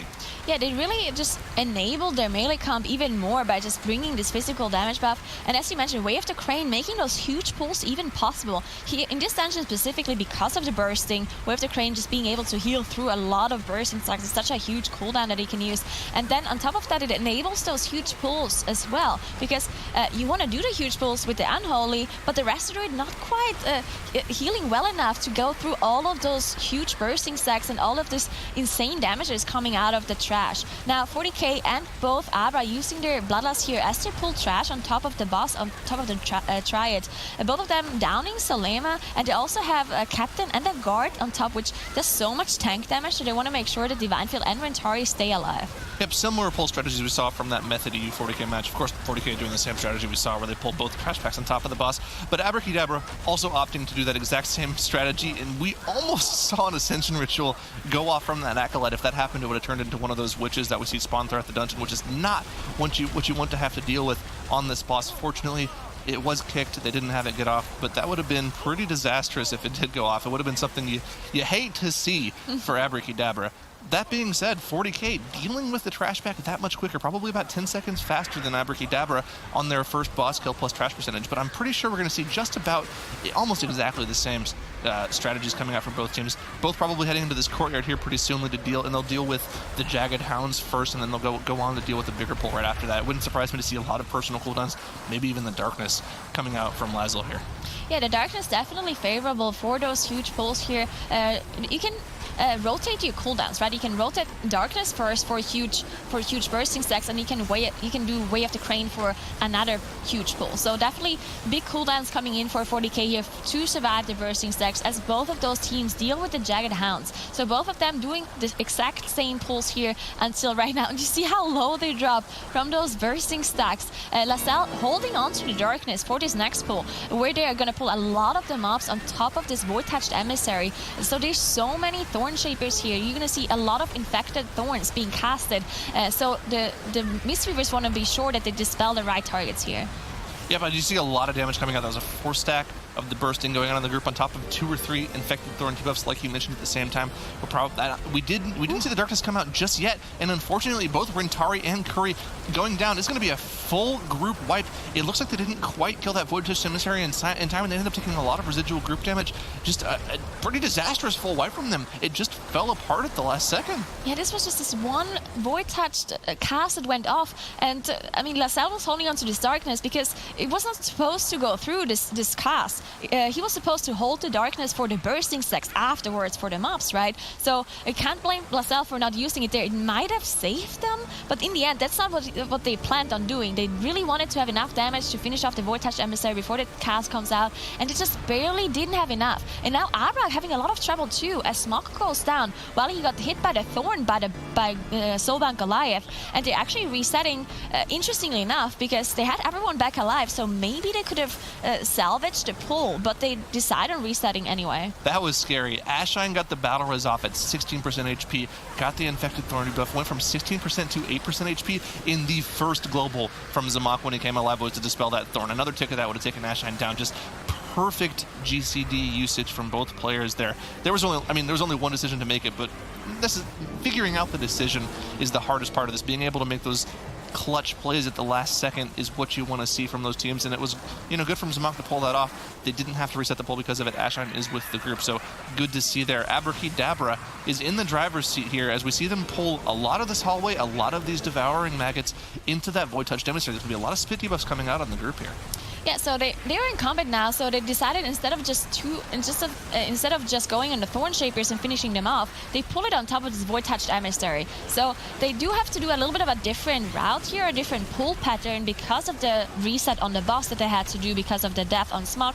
But now they can go back to doing the boss once they're out of combat here, finished off those maggots. They can have Smok sit down and drink. He also did proc his staff, unfortunately enough, but it's just a problem because he has been rest and then he has been in combat this whole time, so he never had time to sit down and drink. But now we're going to see another pull by the Rogues here as they will pull the mini-boss to the right side. You see Dr. J off there in the top right corner, and then we'll see Smok pull the boss and get it onto Divine Field. Yeah, I think the staff is just like for a lot of these dungeons, I feel like, and I think we talk about it quite a lot. Whoa, Dr. J just randomly dying when they pull Soba on Goliath. Fortunately for them, they don't commit anything to the pull. This is just going to be a boss reset, and they're going to go ahead have to reset that back. But it looks like Dr. J was the rogue that was supposed to pull both Matron Brindle and the Jagged Hounds to the side, and he died during it. Didn't quite see what he died to. I'm not sure if it was explosives or if he just got hit through. You can't get hit through repost, so that's not what it is. Fortunately for them, they have a second rogue. Swagstep can do it himself with his repost once the boss respawns here. That's just going to be a time loss. The res plus the boss reset, maybe 30 seconds or so on the board for them. It's not the best, but also it's probably the easiest form of wipe you can have as a group, and Swagstep should be able to pull this off. Hopefully they don't get bad RNG with explosives. Yeah, but this is the second time they had to reset Goliath, and at this point, this is the opening that Fourty K needs, right? I mean, they're 10% behind in trash at this point, but sometimes that doesn't mean anything, right? Because if it doesn't cost you one extra trash pull, if you can just get this 10% on top of something else that you would have pulled anyway, then they're not actually far behind at all. And they're already on the boss here. They are on 54%. They're still behind in deaths, so there's 15 seconds in favor of Abra. But Abra definitely needs to stop making those kind of mistakes, else they'll fall even further behind. As 40 K is dealing with Goliath, there's still trash that they can pull on top of the boss, which we've seen from groups before, where they will just go inside those rooms to the left and to the right and just gather some mobs up and pull it on top. We'll see if they decide to do so. Yep, we'll have to keep an eye on that. Usually we see them pull, like you mentioned, a pack of those captains inside that moon marker you see on the door there. They'll usually pull that group in, but it looks like they're opting to pull the Emissary of the Tides in, plus those two Coven Thorn Shapers in front of Matron Brindle. Have to make sure they get the infected Thorn kicks off as well, but they just let one go through because I guess they can just dispel it with the Mistweaver Monk, but the next one they'll definitely want to make sure they kick so they don't get any extra damage on the group. And as I say that, they do let the uproot through. All right, there's a Tides Emissary. They can't interrupt it. Haha. Once again, idiot caster. That's me. Yeah, the problem here is they've got the Soul Fetish going off, and well, there's nothing for the Soul Fetish to move to, so it's not that big of a deal actually at all. So there's not going to be too big of a problem. They'll just be able to cleave this down with Soulbound Goliath. Yeah, so Abra, they're working Goliath now as well. They're in 36%. Smok's dropping quite low here as he's struggling, and he also get the Thorn cast on him, unfortunately. Really bad RNG here with the Thorn cast. The very first time when Smok went down, I believe it was also the Thorn cast on him, so definitely a little bit unlucky here. Maybe he wouldn't have wouldn't have died the very first time. But again, you just gotta think about this. So when they reset the boss on the very first time, it was because Smok died, but Ashine actually rested him back up, and they would have been fine, I feel like. I mean, it was a safety call, right, to reset the boss anyway, but in the end, maybe if they wouldn't have reset the boss, maybe they would have managed to finish it off, and it wouldn't have cost them so much time. But it's really a split decision making where, you know, you just have to make a call, and it was probably Divine Field saying, you know what, I'm just going to reset this. And then you can't really doubt your decision anymore. You just have to stick to a call and do it. And in the end, it worked out for them. That's the down Goliath. Now, 40K, they're already on their next pull. They also deal with this void-touched emissary that Abra already dealt with. So it's still really close between those two, really. We've seen a lot of wipes in this hallway for a lot of teams, and Abrakeydabra is going for an absolutely massive pull where they're going to LOS everything around the sideway. We have to keep an eye on those spit debuffs on the players. See 2 of them on Smok, 2 of them on Ashen, both absolutely getting chunked by these debuffs. Can Smok stay alive? He's dropping so low, but it looks like he's kind of fixed the problem. They're definitely stabilizing this pull, and the Unholy DK plus the 2 rogues that are keeping up with the Unholy DK are kind of killing everything, but Divine Field's going down. They just got their second battle res available in the dungeon. Ashen's going to use it to try to keep the pull alive. They have the Ring of Peace to make sure nothing hits anyone while Divine Field is regaining that aggro. And man, that was dangerous, but they're just barely pulling it off. And I think that pull is going to put them ahead in the dungeon. But that being said, 40K is also going for the exact same pull on their side. We're going to have to see if they're able to pull it off. You can see there are 8 spit debuffs spread out across the group right now. 3 of them on Lazo right now, but that's probably the most fortunate scenario because Demon Hunters can kind of just self-leech themselves through it. But the massive amount of healing required from Igloo, you could see 125 HPS, but looks like the Unholy DK was able to get a little bit more of that pie on the side of 40K. He was able to really do a lot more damage on his side and kind of make sure that those maggots all got instantly killed for them. Yeah, this is the strength of the mystery verse we've been talking about with Way of the Crane, just healing so much, having this huge burst AoE healing come out. So insane to be able to survive these kind of pulls. That's not something a Rastadru could do. They can't burst as much HP as a Mistweaver can in this kind of situation. So that's why we see those Mistweavers come in Waycrest specifically, especially when you have those bursting affixes. Now, one thing to note is that LaSalle was holding on to this darkness this whole time. Even though the whole group dropped incredibly low, there were lots of spit debuffs everywhere, lots of bursting stacks, and this is really just because they planned another pretty big pull, and that's when they want to use their darkness once the cooldowns from Igloo are down. Now, Abrakeydabra, they're in 60% trash now, so Abra's still ahead at this point, but there's still a way for 40K to catch up, and that we've seen them play this dungeon before, and they had a really clean run before. These guys are doing absolute mirror pulls. They're doing almost the exact same pulls in this dungeon. It's almost like they have the exact same MD2 route. I'm actually curious to see if we can look an eye on that later, but doing the exact same pull route, 3 packs into the boss for Abrakeydabra, and I'd imagine the reason that Ashine didn't do that much damage on that pull is because he was saving his cooldowns, most of his offensive cooldowns, for this pull on the boss so he can absolutely pop off and do a lot of damage to Brawl. Usually, in previous cups, especially in the spring season, we saw teams commit their bloodlust to this pull because it was a tyrannical boss, had a lot of HP, and they really wanted to make sure they get it down. But because the trash in this room isn't necessarily that dangerous and we're on that fortified affix, they're just going to let the Unholy DK do work here. He'll easily be able to deal with all of this trash pretty much on his own. Yeah, so I really hope that Abra doesn't forget about their Bloodlust again. The last time around, they used their second Bloodlust at the very end of the last boss without, it was like 50% on the boss or something like that. Either they had a very interesting strategy where they were waiting for Ashine's army to come back up, or they literally just forgot about using that Bloodlust. So we'll see what Abra does with it later on. Hopefully they don't forget, as 40K is also doing this exact same pull that we just saw Abra doing, but Kurisu is going down on his DK, and that's a huge problem because he's the one with the battle rest, so there's no way of them to get him back up. They do have 2 battle rests available, but without them having the rest to do it, DK the only one with the rest, so this is going to cost them a lot of time if they want to finish off this boss with only 2 damage dealers. Thankfully, most of the trash was already down, but because Kurisu got his damage out, but the boss the boss still has a lot of HP left. Unfortunately, when you are dead, you cannot battle res yourself, and for some reason, Curry isn't following the #1 rule of every single PvE encounter, which is get the enemy's HP to 0 before yours reaches that. Unfortunate to see for them. They're going to have to finish off 44% of Rahl without one of their DPS. It's going to take them a little bit extra time, probably an extra 30 seconds or so to finish this boss off without that Unholy DK. Now, of course, he doesn't have any of his cooldowns available anymore. You can see that he's probably still going to finish the encounter at top DPS, but the fact that you have to single target the rest of this boss without 1 DPS is going to cost them a lot of time, and Abrakeydabra is going to be able to extend their lead. And you can see these teams are doing the exact same pulls. They're at the same trash percentage. They're doing the same pulls into the bosses. They're just doing the exact same thing. It wouldn't surprise me to see the exact same snap pull come from 40K. I think there's a very good chance that they saw the Waycrest Manor strategy come out from Abrakeydabra, and they're like, you know what? We like that. We're going to go ahead and take that from you. Yeah, we definitely saw Fourty K do this exact same pull earlier as well, so there's no doubt that they're going to try to do the same thing as we just see from Abra. Now what happened there was that one of the rogues tricks the tank, Divine Field. They went off to the living room area, to this Hunter Lodge area, and just tricks all of those mobs on top of the tank. Now, because they were standing on this bench there, and there was no path available for the mobs to normally walk to the tank, it did snap. So that's how most of those teams managed to do these kind of pulls where all of the mobs teleport to the tank. This is the snapping that we talk about. And there's lots of new snapping positions that the teams constantly figure out and show on those kind of tournaments and the runs that we are seeing. And it's really nice to see that teams are still trying to figure out new ways on doing these like very interesting pulls and very difficult pulls as well. Because these kind of survivalists and the hunter area, we've seen teams pull them before without snapping, and there's so many things that went wrong there. Teams wiping, having full team wipes because cast went through, and so many things going wrong. So good on them to figure out a new way onto dealing with this. Yeah, I mean, Abrakeydabra, they're moving ahead very quickly. Unfortunately, they didn't quite get their skip off perfectly here. It looks like they pulled an extra bit of trash through with them. Fortunately, there's nothing too big, and they're able to just cleave it down on top of that Thorn Shaper. So I'm actually not sure if that was a snap that they did with Transcendence or if it was something they did on purpose. I'm curious to see if Tettles has an explanation for that, because I honestly have no clue what just happened, but they're definitely way over trash percentage. That can't have been on purpose from them. It looks like that was the trash right beside the door next to the kitchen staircase that they would normally just completely skip. So that's not normally what you see from teams.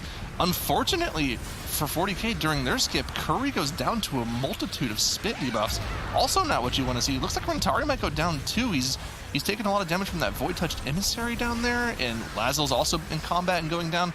Fortunately, it looks like Igloo was able to get a Shadow Meld off, so he's going to be able to AoE res everyone here. But, I mean, that was just scary for a second there. I mean, both of these teams not having a good time with the skips. Abrakeydabra, of course, able to deal with theirs a little bit more efficiently. But they're also...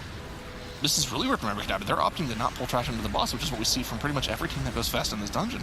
Yeah, this is a really difficult skip. We've seen multiple teams have problems with this. There's no way you can't shroud past it because there's a Void-touched Emissary with True Side. So the only way for you to go past this is to use your Shadow Meld and just get aggro from everything, run through, and Shadow Meld. But because there's a lot of maggots and the Void-touched Emissary doing all of these AoE casts, and you saw it on Kurisu, he got 3 spit casts from the maggots, which is a complete RNG, and there's no way of him surviving that. So him going down there causing some problems. Now, Fourty K, this might be the chance for them to catch up because they're the ones who pulled the trash on top of the boss, which is something Abra didn't do. They were just going slower. Maybe they thought they're ahead enough to be able to play this safe, and therefore they pulled the trash alone. But now Fourty K doing this pull that Abra didn't do, and also committing their Bloodlust. I don't know what Abra is saving their Bloodlust for, really. I mean, unless they're pulling the Gloom Horrors on top of the last boss, it really doesn't seem like a good usage anymore for it compared to some of the other pulls that they did before. And you can see with the Bloodlust plus the Unholy DK AoE on top of the boss, that cleave damage, they're already one full phase of the boss ahead of Abrakeydabra. Oh, almost one full phase. They're a little bit, not quite one full, but I'd say about 2/3 of a phase ahead of Abrakeydabra. Of course, the way this fight works, every single time Lord Waycrest gets down to 30% HP, Lady Waycrest will sacrifice a portion of her health to heal Lord Waycrest back to full. She'll do that 3 times, and once she reaches 10% HP, she'll come down and join the fight, and you'll have to cleave both of them down at the same time to finish the encounter. Of course, 40K has now reached that part of the phase where they're cleaving both Lady and Lord Waycrest down, and they'll want to get as many of those kicks on Racking Cord as possible whenever Rentaro doesn't have the Spell Reflect available, of course. But I mean, they've just absolutely chewed through this boss, and they're a solid, solid half a phase ahead of Abrakeydabra, I'd say. Abrakeydabra has pretty much normalized and caught up a pretty decent amount. But the main difference for both of these teams is that Abrakeydabra still has their Bloodlust available, and on top of that, 40K has 5 extra deaths on the board. It looks like Abrakeydabra is gearing up to do this Gloom Horror pull into Gartul, where a lot could go wrong if your healer doesn't quite get in the right spot. So we'll have to keep an eye on this. This could be incredibly dangerous for them. Yeah, and this is, it's still going to be a close fight, but Abra definitely in the lead here. With not only do they have the Bloodlust ready, but Ashine also saving his army this whole time. He was not using it at all. He was waiting for them to use the Bloodlust on the last boss. Kurisu did use his, so there's no way they're going to out-DPS Abra on the last boss. We see now 40K downing the boss. They're running through to the last boss, Shadow Melting off the aggro. Actually, oh no, they're pulling the Gloom Horrors on top. So this is what 40K has to pull off to be able to win here. So if they pull off this Gloom Horror pull and Abra doesn't do it, then there's definitely the 40K advantage here. Oh, there we go. Both teams pulling off the FemClap strategy. They're using the Ring of Peace actually from Zmok. Are they gonna? They don't have Shadow Meld available, so there's no way they're just gonna let them come down. But this gives them extra time to set up the pull. Zmok will be able to get into position to pull this off. He'll be able to make it so that none of those charges actually go on him as well. So this is a perfect setup from them. And Zmok goes down actually to Deathless Slaver. They have a battle res. Well, they don't have a battle res for another, probably looks like 45 seconds from them. I'm not sure how they're going to live through this. Ashine has to somehow get through all these Gloom Horrors, but how are they going to live through the bursting stacks? Yeah, I don't think there's a way for them to go through. I mean, you have the cloak available on Dr. J, but Swagstep doesn't have it. Ashine might be able to survive it with AMS, but Divine Field, how is Divine Field going to survive? There's no way Divine Field is just going to go down as the Gloom Horrors do so much damage onto the tank. This is going to be a full team wipe coming in for Abra. What a disaster for them. They did save the Bloodlust all the way up until this point to make this pull happen, but Smok just having Abra from the Slaver, just not getting the taunt from Divine Field or a tricks from, or a grip, anything really. There's so many things they could have done to prevent this death from Smok happening. Fourty K also having trouble as Kurisu goes down. Again, unfortunately, the DK is the one that goes down, and they don't have a battle rest to get him back up. They have 3 rests, but because it's the DK, there's no way of them to get it back up. Now, they still have a lot of Slavers alive, actually. There's 3 of them, so they didn't really burn them properly. They can still finish this off, but Eagle is so low on mana as he had to deal with all of those bursting stats coming off from the Gloom Horrors, so they need to make sure that they finish off these Slavers and actually burn them properly, because else they might still cause a wipe here. I mean, Igloo is completely owned, like you mentioned. There's nothing you can do to heal the group right now, and they have to make sure that they're somehow making sure these Slavers don't get into their cast off. This is not completely over yet with that DPS dead. Abrakeydabra and 40K now are on exactly equal death counts, so if any of these teams has any further deaths, it will completely solidify their wipes on this boss, and the other team will win. So somehow, even after a full team wipe on the final boss where they commit their Bloodlust, they commit their Army of the Dead, they're still not done in this dungeon. And on top of that, Abrakeydabra now has a battle res available again, so somehow they might still have a chance to take this dungeon. I mean, only 40K wipes somehow, right? Sure. They're 17%, and as you mentioned, Eagle completely out of mana, but they dealt with the Slavers now. They only have 1 Slaver alive, so all they have to do is finish off the boss. I very highly doubt that they can wipe anymore at this point, just because they dealt with the Slavers. Eagle has a little bit of mana back. It's on 6%, but yeah, what a close game. It was looking like Abra is ahead this whole time, and then they just don't manage to do this Gloom Horror pull at the very end. And like we mentioned, by the time we've seen MOTHERLOAD from them this weekend, they've got to commit here. They've got to have a fantastic run in order to beat Abrakeydabra.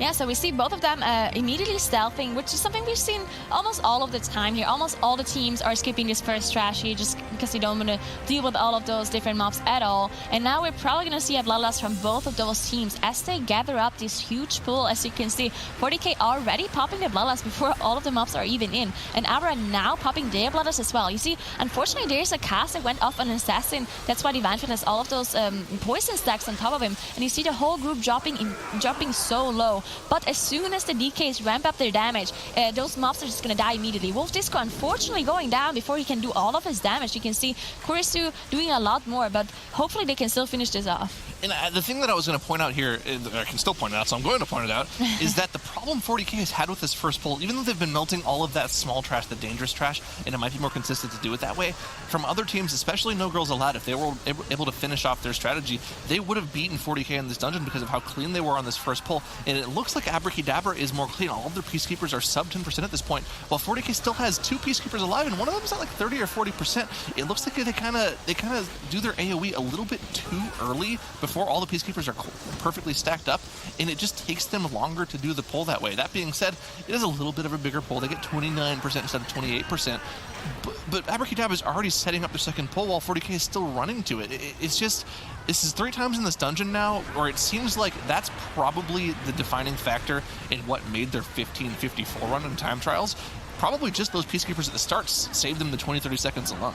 Yeah, and then Abra, I mean, definitely not having any sort of issues here in the first pull. And if you look at the buffs, at the defensive and offensive cooldowns here that you can see below the player frames and the group frames all the way in the top, all of the whenever there's a huge pull, as the first one that we saw from both of those teams, the DKs and the rogues and everyone is just using their defenses preemptively. That's something we don't see that often. Usually you want to use it reactively in case something happens, or in order because there's some sort of AoE ability happening. But because of those trash packs, they're so scary, and you don't really know which target the thug is going to charge to. Therefore, they just use all of their defenses preemptively and hope they just brute force through those kind of pulls basically with their double DKs, and hope they don't get hit by any of the abilities once their defensives are down, or at least they hope the trash is dead once their defensives are down. Now Abra finished off their second pull already. They're on 50%, while 40K just a little bit behind. They're now on 48% once they finished off this Peacekeeper.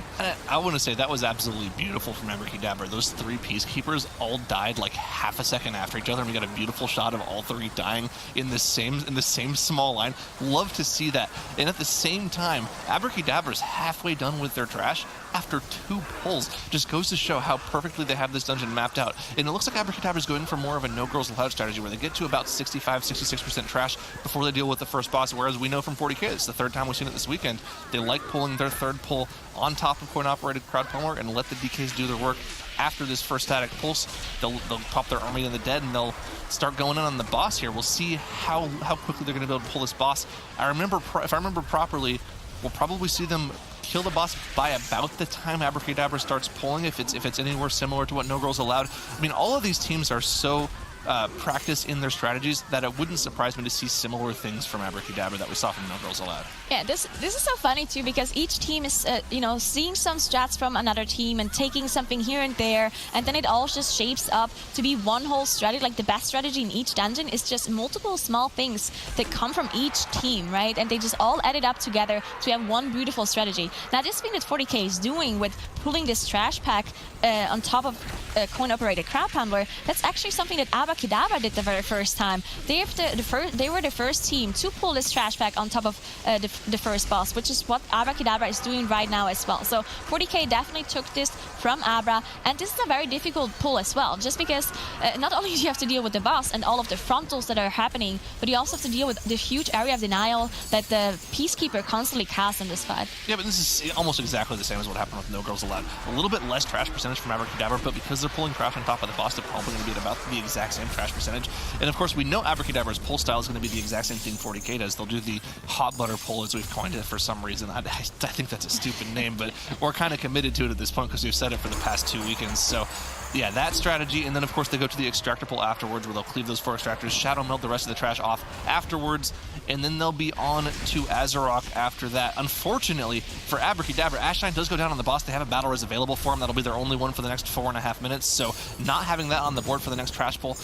Problem with that trash pull is if one of your Unholy DK goes down, like we saw from No Girls Allowed, the pull's pretty much over at that point. You need both of your Unholy DKs alive to finish off that pull, and the time where your tank can stay alive, because there's just so much trash and there's so much residual tank damage going out. He's not going to live that long. 40K gearing up for this big pull. Yeah, Smok actually having some trouble to heal the Grievous away on everybody. We haven't really talked about the Grievous affix yet, but you can see how a lot of people have 4 stacks in Abra's group here, as he had to travel to catch up with healing, had to rest a Shine because he died during the fight. So lots of travel. Divine Field actually going down too. Now the boss is on 10%, so there might be a way of them finishing it off, but not having a tank. Well, there's so much damage coming in. The Peacekeeper still alive too. There's the parry, the repose coming of Dr. J, but I'm not completely sure if they can finish this off. This is scary for sure. Smok is going to have to kite this around, but I'm not sure if they have enough. He's pumping everything he can. Concentrated Flame. I think that went to the Dr. J, actually. Looks like it went into the boss. 4% on the board. If they're able to get these foot bombs in to make the boss take extra damage, I'm not sure how they're going to kick them in. This is normally the healer's job. Static pulse coming out as he was going to kick the foot bomb in. They have to get these into the boss, or they are going to die to the residual damage. Boss is taking extra damage, and he will go down, but man, that was scary. The important thing about killing the boss is at this point, they're allowed to release. They set a checkpoint for themselves. Divine Field can res and taunt that Peacekeeper to make sure no one dies, and boy, that was scary for Abrakeydabra. Even though they're able to pull it off somehow, they're still down 3 deaths to 40K's 1 death on their board. So they're going to have to do this trash here perfectly. They're still in the dungeon. There wasn't a wipe. They're still in the dungeon for sure. But man, that was scary. Yeah, that was so well done by them to be able to still finish this off. You saw Smok there just kiting the boss and using that Lightfoot potion to gain some extra speed. The boss was getting so close to him, so good on him to be able to just use the speed potion and get the pull off. But this is a huge pull coming in by Abra. This is what we've seen by No Girls Allowed, actually, as you mentioned before. But No Girls Allowed actually having a full team wipe here, not being able to pull it off. Now let's see if Abra can do that without any sort of rests. They do have both of the DKs doing an insane amount of damage, as you see Swag and now a Shine as well, but Swag dropping very low. They did manage to recover, and all of the defensives are being popped by the DKs just to be able to survive this pull. I mean, Swag kind of proved me wrong. I said you really needed both DKs to do this pull, but Swag probably could have done that on his own. He was ascending for a long time, and Ashine's like, you know what? Yeah, I'll help you out a little bit after the fact, just for a little bit of extra damage. But I mean, Swag probably could have finished that off on his own. Now, of course, they only have these 4 extractors left to deal with. They would like to kill them all at the same time, but it doesn't really need to happen. Of course, they'll be able to cleave the Fanatical Driller out as well, but they're probably not going to focus too much damage on them. Once these extractors go down, they'll probably knock them away and then go on to Shadow Meld them off, because they're at the trash percentage they need at this point. They really only need to pull the Taskmaster Ascari pack on top of the boss, plus maybe some of the Stone Gazers, and they'll finish their trash off. Yeah, this is the one thing that Abra needed to do to be able to catch up to Fourty K here. Now, because they did this whole pull in one compared to Fourty K doing it in 2 pulls, they're actually the ones who are going to reach the boss first. There's still going to be a 10-second difference between those 2 teams in favor of Fourty K because of those differences. But yeah, both of the teams actually engaging Taskmaster Ascari here as well. So we'll see. Yeah, this is such a close game now. It's just all going to be about boss damage at this point. Once they finish off this mini boss here and the trash around it, then it's really only going to be the 3 bosses left. Yep, there you go. They're kind of setting up to make sure Rentari has enough aggro so that when they get to the boss and the Holy DKs kind of start doing their AoE damage, they won't rip any aggro as well. So a little bit of safety coming out from Fourty K there as well. Actually, they might have been waiting for the cover cooldown. It's something like that as well. So once the cover comes out, they'll be able to cleave everything down on top of Taskmaster Ascari. That would make more sense to me, honestly. But yeah, you can just see the Unholy DKs. They're just going ahead, doing their thing. Wolf Disco's having the time of his life right now. No fixates on him, so he doesn't have to worry about anything. However, Curry has a 9 stack of that bleed. He's getting chunked for 60% of HP every single time that ticks. Somehow, Igloo's keeping him alive. That'll be the final tick, and wow, I mean, that was impressive. This is a grievous affix. He's taking extra damage on top of that, and he was able to heal through that. That was so scary. Kurisu must really hate his healer as he just gets the 9 stacks. But Ashine, unfortunately, not so lucky. He probably hated his healer too, but Smok was saying, you know what? I'm not going to heal your 9 stacks. Unfortunately, they don't have a battle rest ready on Abra's side. They will be ready in a couple of seconds. You can see the cooldown coming up here, but this is going to cost them quite a bit, man. So unfortunate for Abra again, as they were just about to catch up to 40k, but now having the staff on Ashine here, I don't know what to say. It's probably, again, just having the fixates on them not kiting it properly. And it's also a little bit unlucky to have 3 or 4 fixates on a DK, because DK is not as mobile as, your rogue would be. But still, just having it go up to this high stacks, you just need to play it a little bit more safe, because what is that DK gonna do, right? So you'd rather just do a little bit less damage when you kite the Earth Ragers and you just don't die, right? I mean, you got to feel a little bad for Abrakeydabra with what's going on for them here, because they've looked so good this entire tournament. They've been playing incredibly well. Like we mentioned, I think earlier on yesterday, they almost seemed like they had like a chip on their shoulder, because they didn't really... A lot of people felt like the way they won last week wasn't really becoming of a team that wins a cup, and it was a little bit unfortunate, the occurrences that happened to them, but they didn't end up winning, and that's not the way you really want to win a tournament. So it looked like they were coming in this week and saying, you know what, we want to win, and we want to look fantastic while doing so. And they were looking fantastic the entire tournament, but then, at the last second, this is going on. They're having these tiny little mistakes, and if it keeps going on like this for the rest of the dungeon, we don't see anything happening to 40k, they're going to once again finish in that 3rd position that we see them finishing so many times before. Yeah, and 40k, I mean, they're really showing up. I mean, they had this 1 death in this dungeon, but outside of that, not really any sort of problems compared to 40k, just losing so much time with their 4 deaths that they had. It really always depends on where you're going to die, right? Sometimes a death doesn't really cost you much at all. You only lose the 5 seconds. seconds, and sometimes you have to 4-mana boss fight because you don't have any battle resets left. So this is really the difference here. As Fourty K does engage Rixa Flax Flame, they also pull the War Machine on top to get the last percentage that they need here, while Abra already has the 100%. So there's definitely a chance that Abra has a lot more single target damage here and can catch up again, just because Fourty K needs to also cleave down the trash here. So it definitely means that they could, in theory, lose single target damage if they focus on the trash too much. But Fourty K also popping their Bloodlust here, and Abra is probably saving it for the last boss. Yeah, of course, once again, slight differences in strategies here, where we know Abrakeydabra likes to get 100% trash percentage before they even move on to the third boss of the dungeon. Whereas, as we've seen multiple times from Fourty K this week, they like pulling that War Machine on top of Rixa Flux Flame, using their Army of the Deads from both Unholy DKs on top of Bloodlust to cleave everything down and get a whole bunch of nice cleave in on the boss. So it's interesting to see them side by side, just different strategies. It looks like they're almost kind of neck and neck in terms of strategies, because Abrakeydabra did engage Rixa Flux Flame about 20% after Fourty K, and of course they're going to be able to do a little bit more boss damage because they don't have to worry about doing any cleave damage. But of course, once the War Machine goes down and Fourty K is at 100% trash, they'll be able to kind of match the single target damage that Abrakeydabra is putting out as well. Now, looking at the cooldowns, both Unholy DKs do have their Army of the Deads available, it looks like, so they didn't use them on this boss, so they'll have those available for the final boss along with Bloodlust, but I'm not sure at this point, especially with the Death Timers, it's going to be enough for them to come back here. Yeah, maybe it would be enough without the death difference, but those 15 seconds are probably going to matter a lot in the last boss. Now, the only difference, as you mentioned, is the double army plus the Bloodlust, while Fourty K only has one army on Wolf Disco. Kurisu actually did use it here in this boss in addition to the Bloodlust. Now, we'll see how Fourty K does pull off this skip. Now, usually we don't really see teams have any sort of problems with this skip here. It's not too dangerous. You just run all the way up and use your Shadow Meld at the end. There's not that many things that can go wrong here compared to like a skip in Waycrest where you have those maggots casting spit on random targets. So usually not huge problems here. The Grievous can cause some problems, but outside of that it really shouldn't be a big deal, as they all use their Shadow Meld and de-aggro. Now, Abrakeydabra doing the same thing as they start up their skip. Once again, for the third time in MOTHERLOAD, Fourty K is now engaging Mogul Razdunk. No cooldowns available aside from that army from Wolf Disco, no Bloodlust. They're just going to deal with the boss the way it was meant to be, just with their normal abilities, no cheating major group cooldowns, none of that.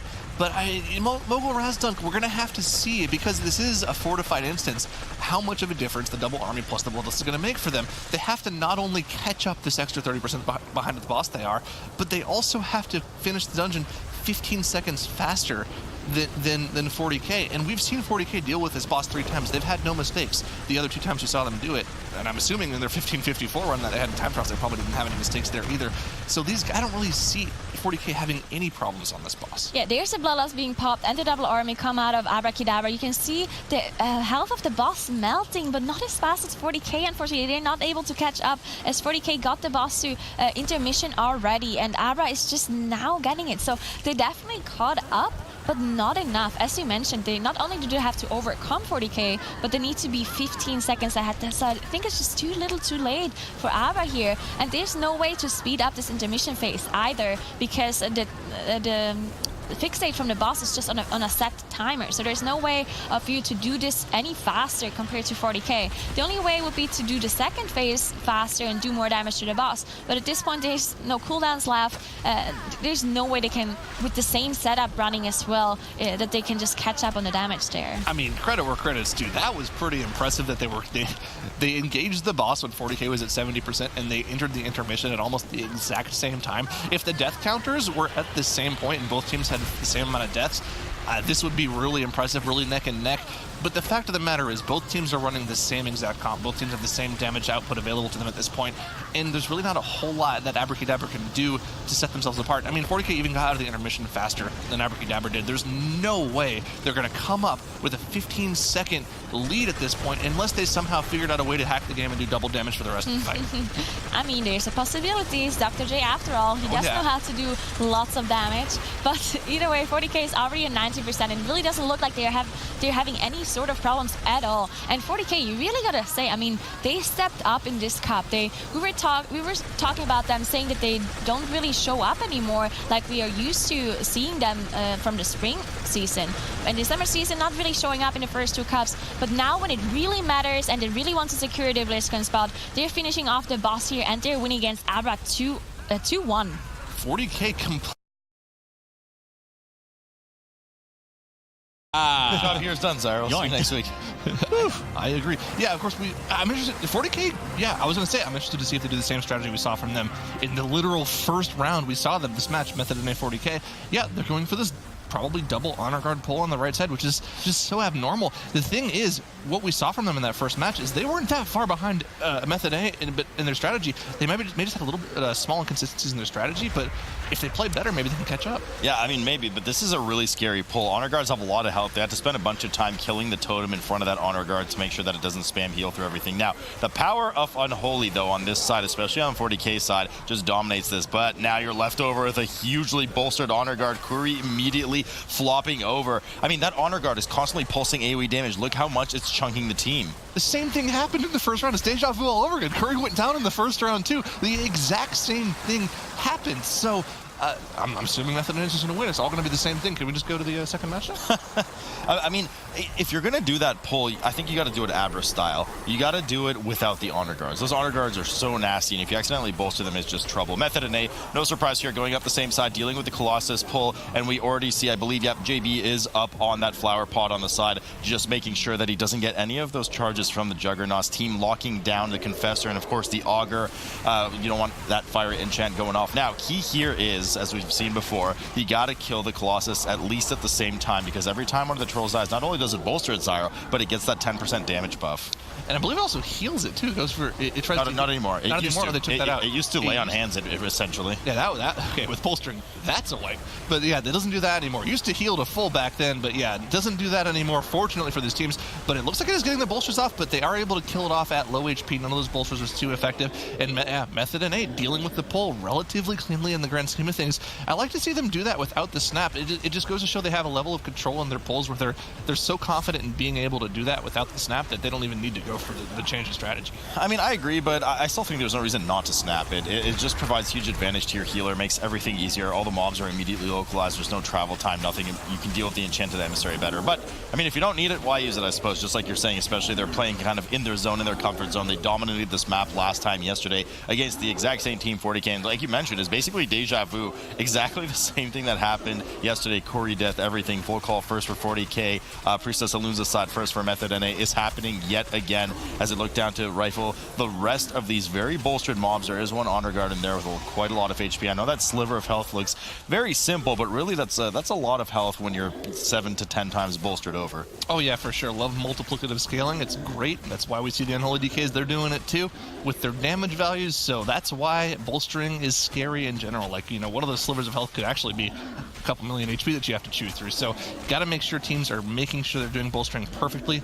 Now, I'm wondering if we're going to see pretty much the exact same sequence of events happen here, where Method NA is going to end up cleaving down Priestess Alunza with his trash bag that's at the bottom of the stairs past that fire gauntlet. And actually, it's going to look like they're so far ahead in the dungeon because they'll be at 60%-ish trash. They'll be 40% ahead trash ahead of 40K. And they'll probably also kill Priestess Alunza before Volcall goes down for 40K at the same time. And it'll look like they're massively ahead. But really, the biggest thing is that they've dealt with the large trash packs at the start of the dungeon, whereas 40K is kind of putting them near the end.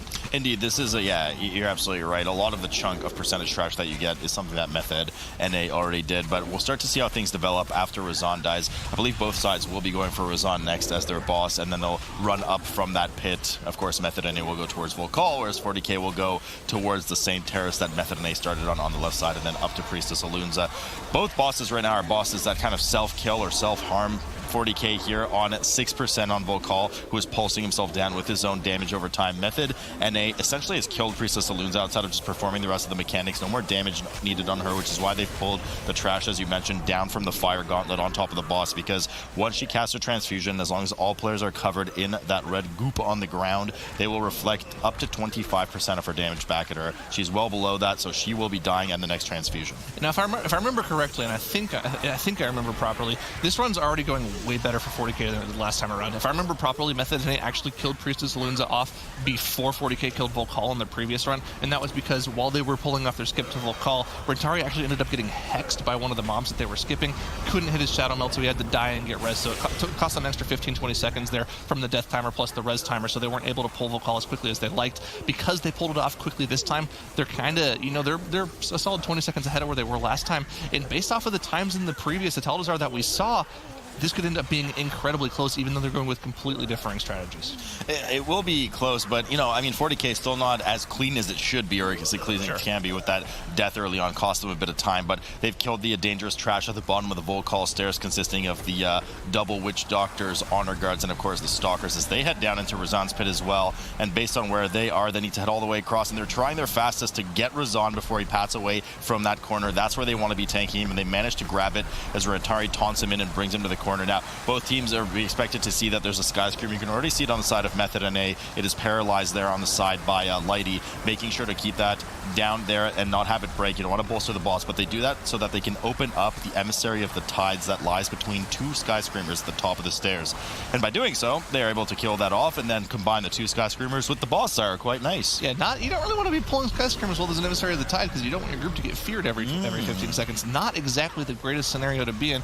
Unfortunately for Method NA, Nerfting gets feared by the terrifying roar that Razan casts. We don't even talk about that mechanic anymore, because it's pretty much assumed that these teams should never get hit by it. That's just really unfortunate to see that he got feared there.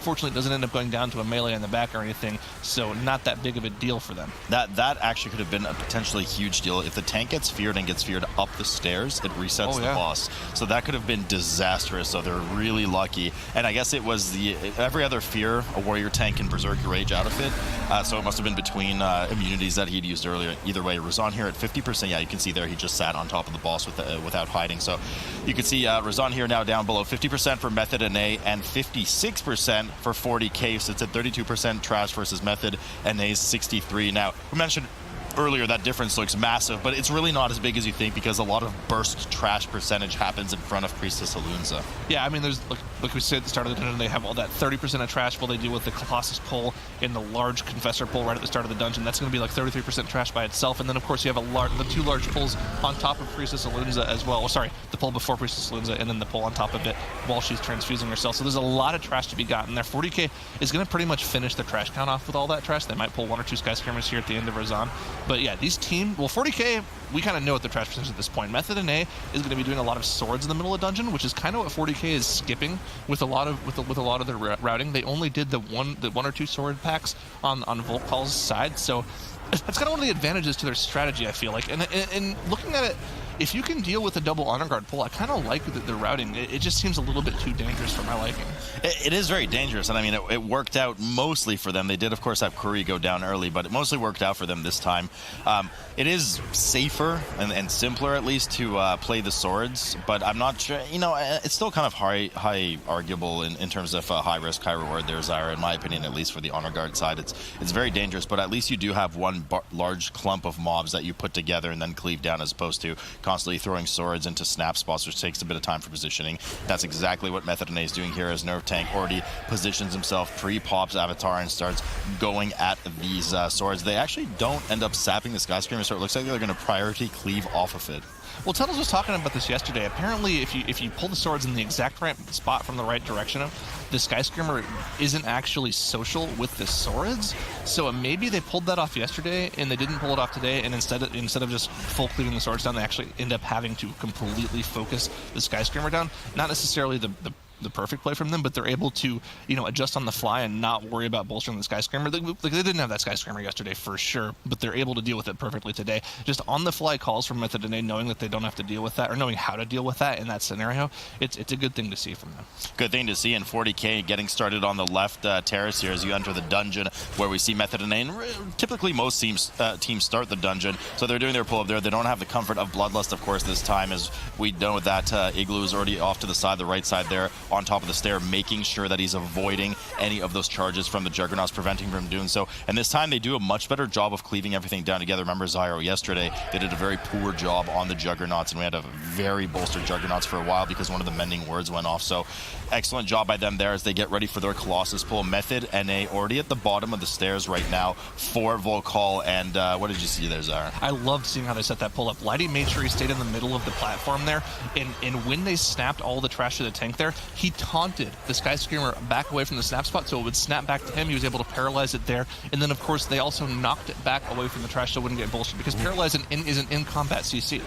Oh man, JB just dropped to 2% health there. Procs his staff on the trash. This is a really dangerous pull because they're combining his Skyscraper. JB goes down. They have the res, but she keeps caught in a fear right now and is not able to res him. As soon as he's done with that, he's going to try to get JB up, but now Shakiba's cursed. Nerf tank goes down as well, and this is likely going to be a full team wipe as there are just chain fears going off on the group. Lighty trying to save himself so that they save the not only the 5 seconds, but he's trying to drag the trash back to the rest of the team that is released and is coming over because most of it is already 20 to 40% HP. It would be a huge waste. Now, they have to make sure to get the Sky Screamer Screech off, but they don't manage to, I think. Fortunately, Nerf Tank was the only one in line of sight of it, so he able to Berserking Rage off, and they're trying to salvage this pull, but that was disastrous there, especially against Fourty K right now. Well, for sure it was disastrous, but that was a huge heads-up play from Lighty to know that he could get out of there, save the pull, and then not only that, but he could line aside everything around that pillar and make sure that nothing got any important casts off. I mean, the fact that they were able to keep this pull at the 20 or 30% health that all the mobs were at and not completely reset the entire thing is amazing. And I think they could have just saved the dungeon. If that was a full wipe, I think 40K wins this dungeon hands down, no question asked. But because they were able to save that, they still have a shot. They still have a shot indeed. Really bolstered mob stalkers and one shield bearer on top of Nerf Tank here right now. They finally finished that off and managed to restabilize. So 5 deaths on the board right now versus 40K's 1 death. So that's an extra 20 seconds now that Method is going to need to overcome. And I spoke too soon because Wolf Disco takes a little dip to the ground there on 40K, gets the battle res. They still have 1 remaining versus Method and Ace 2 that didn't use any battle reses on that very dire situation there. So 40K looking to try and finish off the dangerous pull in front of Priestess Alunza. That's going to give them the majority of the remaining trash that they need, of course, plus the ones at the bottom of the fire gauntlet. But Method and A, all they need now is just a Sky Screamer on top of Full Call. So I think Method and A still ahead at this point. They are, and like I said, it's just the heads-up play from Lighty to know that he had the ability to do that. That saved the entire match for them. If they go on to win this match, that's completely on his shoulders. He saved the day for Method and A there. Like, just huge heads-up play. I mean, this guy's one of the best DPS players in the world already, but on top of that, having the presence of mind to be able to make plays like that, I can't praise him enough for that. Yeah, no, great play, and nice to see praise for your fellow All right, there. Dude, it's not because he's my guildie. It's just yeah, because it was an amazing play. I always said that for other people too. No, you're absolutely right. That was a great heads-up play from Lighty, and it certainly saved as much as they could save from that pull. I mean, it still wasted a lot of time running back, 4 deaths on top of it, but it could have been way worse. So Phase 1 of Full Call about to end here for Method and A right now. They enter Phase 2, and they get ready to help the boss finish himself off, essentially, because of that self-dot. Priestess Alunza already starting to be worked on by 40K. She just got her transfusion in, and she sits at 58%. So after 1 more transfusion, she's going to enter pretty much execute phase, where she will finish herself off with the last transfusion, and the team will be pulling the 2 augurs and the 2 honor guards from the bottom of the fire gauntlet up to her, cleaving that down. That'll put them to around 97, 98%, meaning both teams will just have 1 Sky Screamer that they will drag up to Yasma, and they will kind of cleave down with Yasma when she's low percentage. Yeah, so Method is kind of on a timer here. That first transfusion goes off. Priestess Alunza will die when the second transfusion goes off, so if they need to get Volcall as low as possible, they got to do as much single target damage as possible before Priestess Alunza dies for 40K, because that's going to be the marker. Once 40K is dealt with all this trash, they'll only have to deal with, I believe, they do 2 Sky Screamers, I believe, at the end of their dungeon, not just 1. They could just do 1 as well. I'm not 100% sure on that. We'll have to keep an eye on their trash percentage when they get all this down. But yeah, Method and A, it actually seems like they're just a little bit behind right now. They're not going to get Volcall down at the same time that Priestess Alunza goes down for 40K. So that big wipe they had, all that trash they did, I mean, it's going to put them behind in this dungeon. It is going to put them behind this dungeon. 40K is at 97% as well, so they only need 1 Screamer. So they either added to their route a bit from when we saw them yesterday, or yesterday they had a mess up and now have fixed it. Nonetheless, 40K has finished off Priestess Alunza. They are well in the lead right now. All they need to do is get to Alunza's platform, start that RP, and of course grab that last Sky Screamer and crowd control it on the side. Whereas Method NA still answering the Volcall right now, trying to finish off the boss, who's at 13%, and after that still needs their own travel time and to do what 40K is doing. So this is looking good for 40K right now. As heroic of a deed as Lighty did to save that pull, I don't know if it was enough, Zyra. Well, the thing about that kind of pull, right, is you're making the best out of a terrible situation. You already had the wipe, you already had the mistake. You're just trying to mitigate the damage, and at that point, that damage mitigation is the only thing that you have left. Like, you're trying to keep your mistakes to a minimum, so that if the other team makes an even worse mistake, you have a better chance of winning the dungeon at that point, and that's what they did. Of course, the ball is now in 40K's court to make the mistake. They're going to end up pulling this probably, I'd say, about 20 to 30 seconds before Method and A does. Now, I don't think there's any world in which Method NA has 30 seconds better single target damage, especially when both teams have the Bloodlust available on this boss, because they have the exact same team comp, and there's no quality of player difference outside of, when these teams are already some of the top 4 teams in the world for their region, where they'll make up 30 seconds in the boss. There's going to have to be deaths from Fourty K for Method NA to come back here. Yeah, I mean, there will have to be, and I don't know if there will. I mean, Fourty K is just spot on today. They've had a bit of sloppiness, as we saw. We had the spot Wolf Disco death there on the Priestess Lunza trash. We had the death with Curry at the beginning when they were going to the Volcal wing. But outside of that, certainly compared to yesterday's run of Atal'Dazar, they've done way better here. Yasuo now 67% for Fourty K, 90% for Method NA, and Method NA still has that 3 death difference that we keep toting in order to overcome and defeat their opponents here, which is a pretty tall task. So I think Method NA might need to start thinking about the next dungeon already. Yeah, I mean, literally what has to happen, 40K has to have 2 deaths. 2 deaths, one of them being a DPS, so that they have to 2 DPS the rest of this boss. That's the only way it allows out a full-on wipe that 40K loses the dungeon at this point. But I don't know, maybe I'm speaking too soon, because Method NA's single target damage right now, they're somehow catching up on this boss. They're less than 10% behind. I don't know how they're doing this. Maybe it was the army. Maybe they had Army of the Dead available for it or something, because they're absolutely pumping the single target damage versus what 40K is doing. No, I mean, they absolutely are, but it's not going to be enough to catch up. Like that's just the problem. So, I mean, anything can go wrong on this boss. We've seen everything happen, right? We've seen Sky Screamers get out of hand, but 40K's already dealt with the Sky Screamer. They're already at 100%. They don't even have that added potential danger as where Method NA still does, Zyro. I mean, they're still catching up. They're almost at they're at like 6 or 7% difference pretty consistently. I don't know if there's enough boss percentage left for them to make up the 15-second death timer at this point, but just seeing this difference in single target damage, I was saying that both of these teams have world-class players. We've got players in Limit for Method NA, we've got players in Fat Shark Yes for 40K. Both of these players are top-end world raiders as well as Dungeoneers in the MDI. It's just it's really insane to see the single target damage difference here just on this boss. Just on this boss, and I mean, we can kind of take a look, and part of it is the rogue damage. Everything's kind of just higher on the side of Method NA. Those 5 buffs, Zyro, what can I say? You can't control that 5 buff roll for any of the rogues, but it won't be enough here as 40K finally rounds out to reach the single digits % for Yasma, now down to 7%. Method NA still trying to desperately to claw back, but it's just not enough as they hit 20%, and it looks like indeed, quite kind of unexpectedly, 40K has swept the first game from under Method NA's feet on just a hiccup with the Volcal trash there, and they go up in the series 1-0. Very tight time. That the Danger Noodle? The Danger Noodle's in a different dungeon. Oh, okay. But the one Danger Dungeon, not Noodle. The one Danger Dungeon that Method NA had yesterday. We kept saying Method NA has been great this weekend. They've done so well. And of all the dungeons they had yesterday, the terrible one they had was the King's Rest, Zyra. And here we go again, King's Rest. And if they lose this, if they have another performance like they did yesterday, 40K is donezo. Yeah, and 40K did have a relatively clean King's Rest in their match yesterday as well. So, I mean, maybe we could see a complete upset here. And if that... I don't know at this point, because I feel like Method NA, like we mentioned earlier, they finally, for the first time in all 6 cups this entire year, they had the luxury of having the span of 2 matches to practice for this grand final. They'd never had the luxury before. So hopefully they got a little bit of extra practice left in this dungeon and they're ready for this dungeon, because, I feel like Method NA is a team that, for a team that's finished 2nd and 3rd so many times this entire year, they still haven't gotten a regular cup win. They were able to win the Springland in fantastic fashion, but you got to imagine they want just one cup win as well. No, I mean, they certainly wanted, but I mean, at this point, so does 40K. I mean, yes, they set out what they were trying to do, which is make sure they qualify for BlizzCon. They've done that, but I mean, why not, take a bit of prize money home, take a bit of pride home, anything you can get out of this, why not? And that's exactly what they're doing here. They've already won the first game. They are on match point, essentially, here.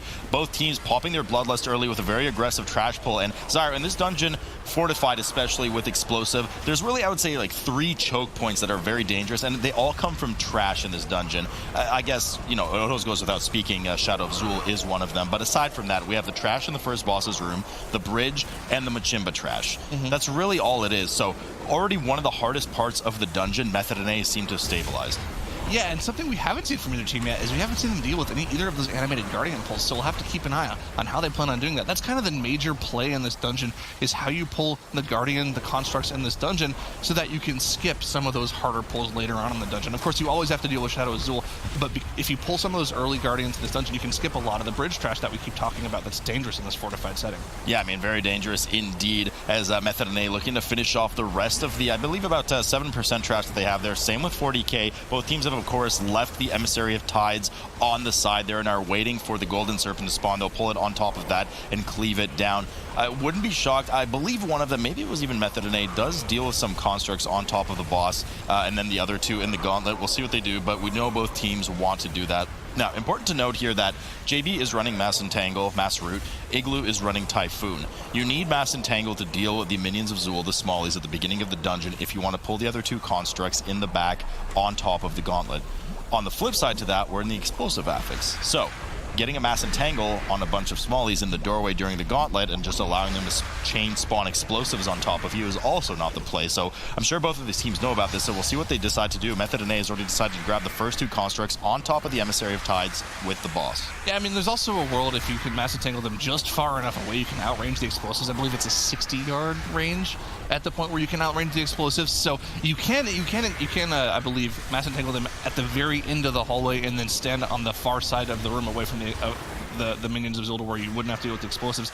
But I think that also, like you mentioned, that just makes the encounter a little bit more difficult. You don't really want to deal with that. But we're taking a look at how they're pulling this boss, and like you mentioned, Method and A pulls those first two constructs on top of the Golden Serpent. Now, the thing to look out for here, this is a lot of tank damage. On top of that, we're also in the Quaking Affix, so there's just a little bit of extra damage going on every 20 seconds that they also have to deal with. Got to keep an eye for sure on the tank damage here. Yeah, for sure. Tank damage, it gets pretty out of hand, especially when these constructs go sub 50%. They increase their haste by 50% and just absolutely wall up the tank. Good movement here by Nerf Tank on the side of Method and A to avoid all of these suppression slam frontals. If he gets clipped by one of those and stunned, it's over. You can't dispel it. It's not a magic debuff, and with the amount of damage going in on the tanks right now, that would surely let him flop over, and it oftentimes cascades and snowballs into yet another suppression slam when you have more than one construct there, because they do cast them pretty frequently. A lot of damage on Nerf Tank right now, just kind of sitting around that 50% mark as one of the pulsing Quakings comes in. Does well to move away from the next suppression slam. 40K not far behind, only about 3 to 4% boss percent, that is, behind for Method and A. However, they haven't dealt with any constructs yet, Zyra. Yeah, these constructs are going to pretty much slingshot Method and A ahead because 40K chose not to deal with them. Even though they're killing the boss at the same time, the extra percentage is going to guarantee them they have to do at least one less pull on the bridge. They don't have to deal with one of those dangerous packs. Now, I'm interested to see if Method and A is able to actually pull off the strategy we saw from Method DU last weekend. I mean, Tettles keeps talking about it. It's one of his favorite things that he's seen in this dungeon so far, where the rogues will go and double distract the brute, and then they'll also use a Ring of Peace to make sure he stays away. Of course, because the main thing, one of the main mechanics for beguiling is whenever a mob that patrols into a pack that has a beguiling mob, it just stops there for some reason. The beguiling mob tends to keep the mob in place once it's moved into that group. So the brute will patrol into the Emissary of the Tides, and then it'll stay there, which is not what these teams want to deal with. No, I mean, brute is a huge waste of time. It has an immense amount of health. We know it has that AoE knock-up frequently, area denial for the melee going away, and that's just it. JB indeed has mass rooted the minions of Zul on the side and is pulling the two animated guardians. Of course, the void touched emissary has now been aggroed, but that won't matter later. It's well far enough, and obviously line of sight from where the players are in the gauntlet. They'll be able to shadow melt that off later, but it's all going to be about those minions of Zul and how and where they're going to root them, because you can root them at a distance, as you mentioned, and also that hallway kind of bends, so you can root them out of line of sight as well, Zyra. But the danger is that JB will need to go there every 30 seconds and mass root them. Here they come right now. So if he, ends up in a position he needs to poke out for the mass root and there's two explosives about to go off, I mean, that could be the end of JB. They're coming. I mean, we'll have to keep an eye on where he roots them here. Of course, they're going to have a little bit of a break here once King goes down. You see JB running off to get a mass root off right now. He's going to see where they actually get that mass root off. He's running out there pretty soon here. He's in position, but it looks like they're just, oh yeah, he's going to get the root off right around the corner. This is a fantastic spot, actually. Yep. They can actually line of sight while they're on this side of the room, and you can see the entire group is moving over towards the camera side of this dungeon here, so they don't have to deal with any potential explosives that spawn off those minions. This is awesome. Yeah, that they're coming was kind of creepy. I never recognized you from somewhere, Zyra. And they actually just dealt with them right now. They just went off and dealt with them right now. It looks like everyone shadow melded aggro off. and they went in, they let one of the rogues go in and cloak everything off. So they're just perfect strategy for Method NA. The minions are gone. Yeah, no, they're gone, and they just didn't want to deal with them. I mean, why have the risk of some of them leaking, JB dying, anything like that? They're completely gone. A lot of danger here, though, with the Axe Barrage coming in for Method NA, and a lot of damage coming in on the side of Fourty K after just dealing with an Axe Barrage. We have 2 Guardians on top of Fourty K, but I believe these are the first 2 Guardians from the dungeon. They haven't dealt with the back 2 pair just yet. I'm actually curious now, because I said they shadow melded them off, but they didn't. All their shadow melds are still off cooldown, so I wonder how they dropped aggro. Do you know how they did that? Wait, dropped aggro on what? How they dropped aggro on the minions is also... They didn't. I think they killed them. Oh, they actually went and DPS them and said, cool, okay. Because they're trying to save their shadow meld for the emissary, the void emissary that they did earlier. JB he hasn't even used the shadow meld. He's the one that went and pulled everything. So okay. I believe they're still stuck in combat until the end of this. So it looks like the rogues went. Now they did it. They cloaked. They went in because they cloaked. They could deal with the ones that were fixed, and then once they got rid of those, they could just freely AOE clear everything down. That makes sense. Interesting strategy from them. I remember when we saw this from Method EU. Of course, it wasn't explosive, so they could get away with this. But when Method EU pulled off the strategy 2 weekends ago, they just kept them mastered in the corner there. And once they dealt with the entire gauntlet, all shadow melded didn't deal with them at all. Of course, with the explosives, you kind of have to deal with them.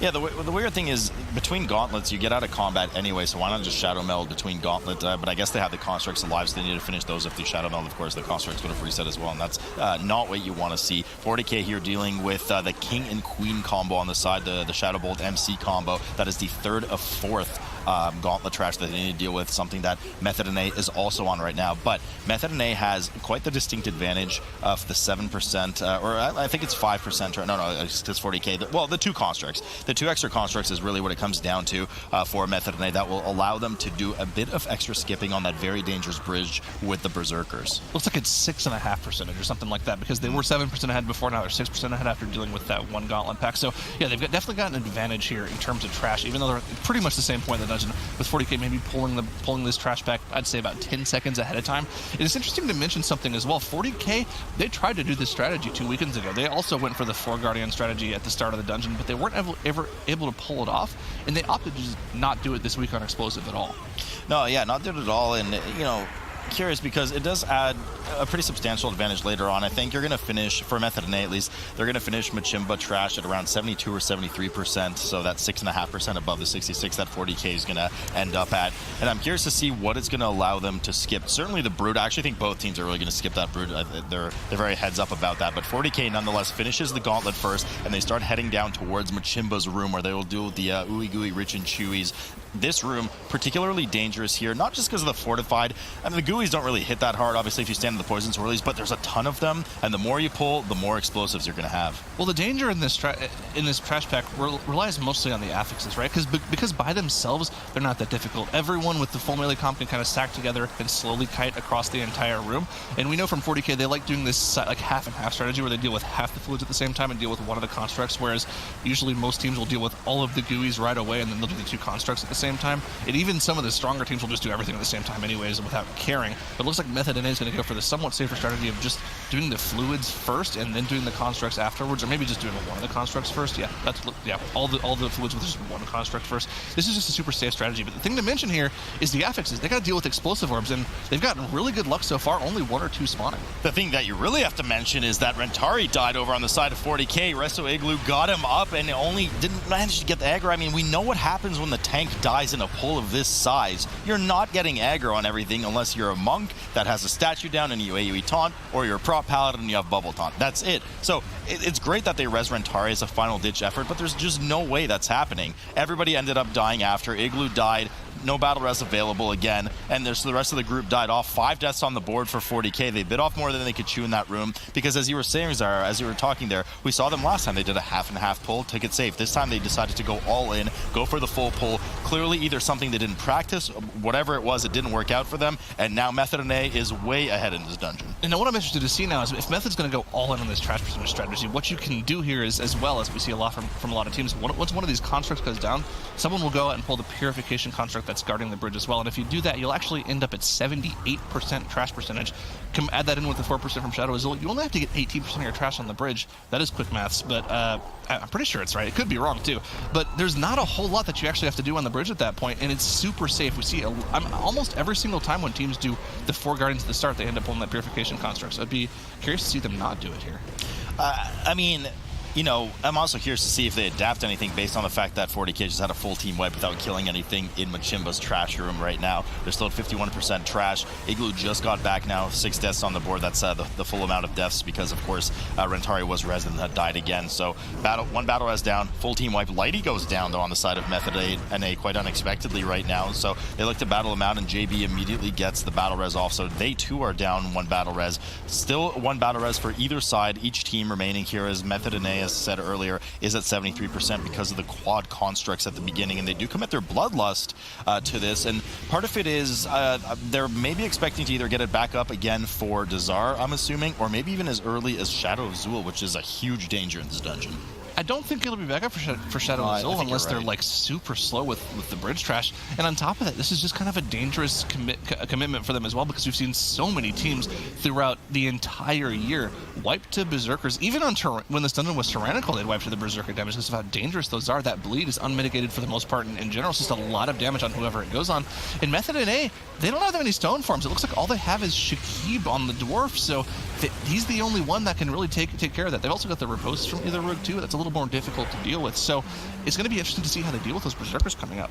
Yeah, those Berserkers are going to be very dangerous. You're right, Shakib is the only one that really can. Otherwise, people need to eat it to the face. There's no pet classes here, nothing like that. So, but I mean, let's put that on hold, as we should draw our attention to the fact that 40K, yet again, another full team wipe. I mean, at this point, I think they should just cut their losses and do half and half in the room. I think that was another attempt at a full room pull, if I'm not mistaken, or at least a near full room pull. So 40K starting to get a bit rattled and shaken up here as they have 10 deaths on the board with a second almost full team wipe. I believe Lozelle managed to get away and Shadow Meld in the corner. You can see the Shadow Meld on there, and they only have 10 deaths instead of the 11 if everybody had fully wiped, but disaster here. Igloo, he messed up the skip and got feared by the minions of Zul there, so he's in combat, and oh yeah, Shadow Meld to be able to Shadow Meld them off. It looks like I think Lazel was stuck in the coffin there too, because you could see the construct casting the Wail of Mourning there while he was stuck in there. So he just had a long, unfortunate death.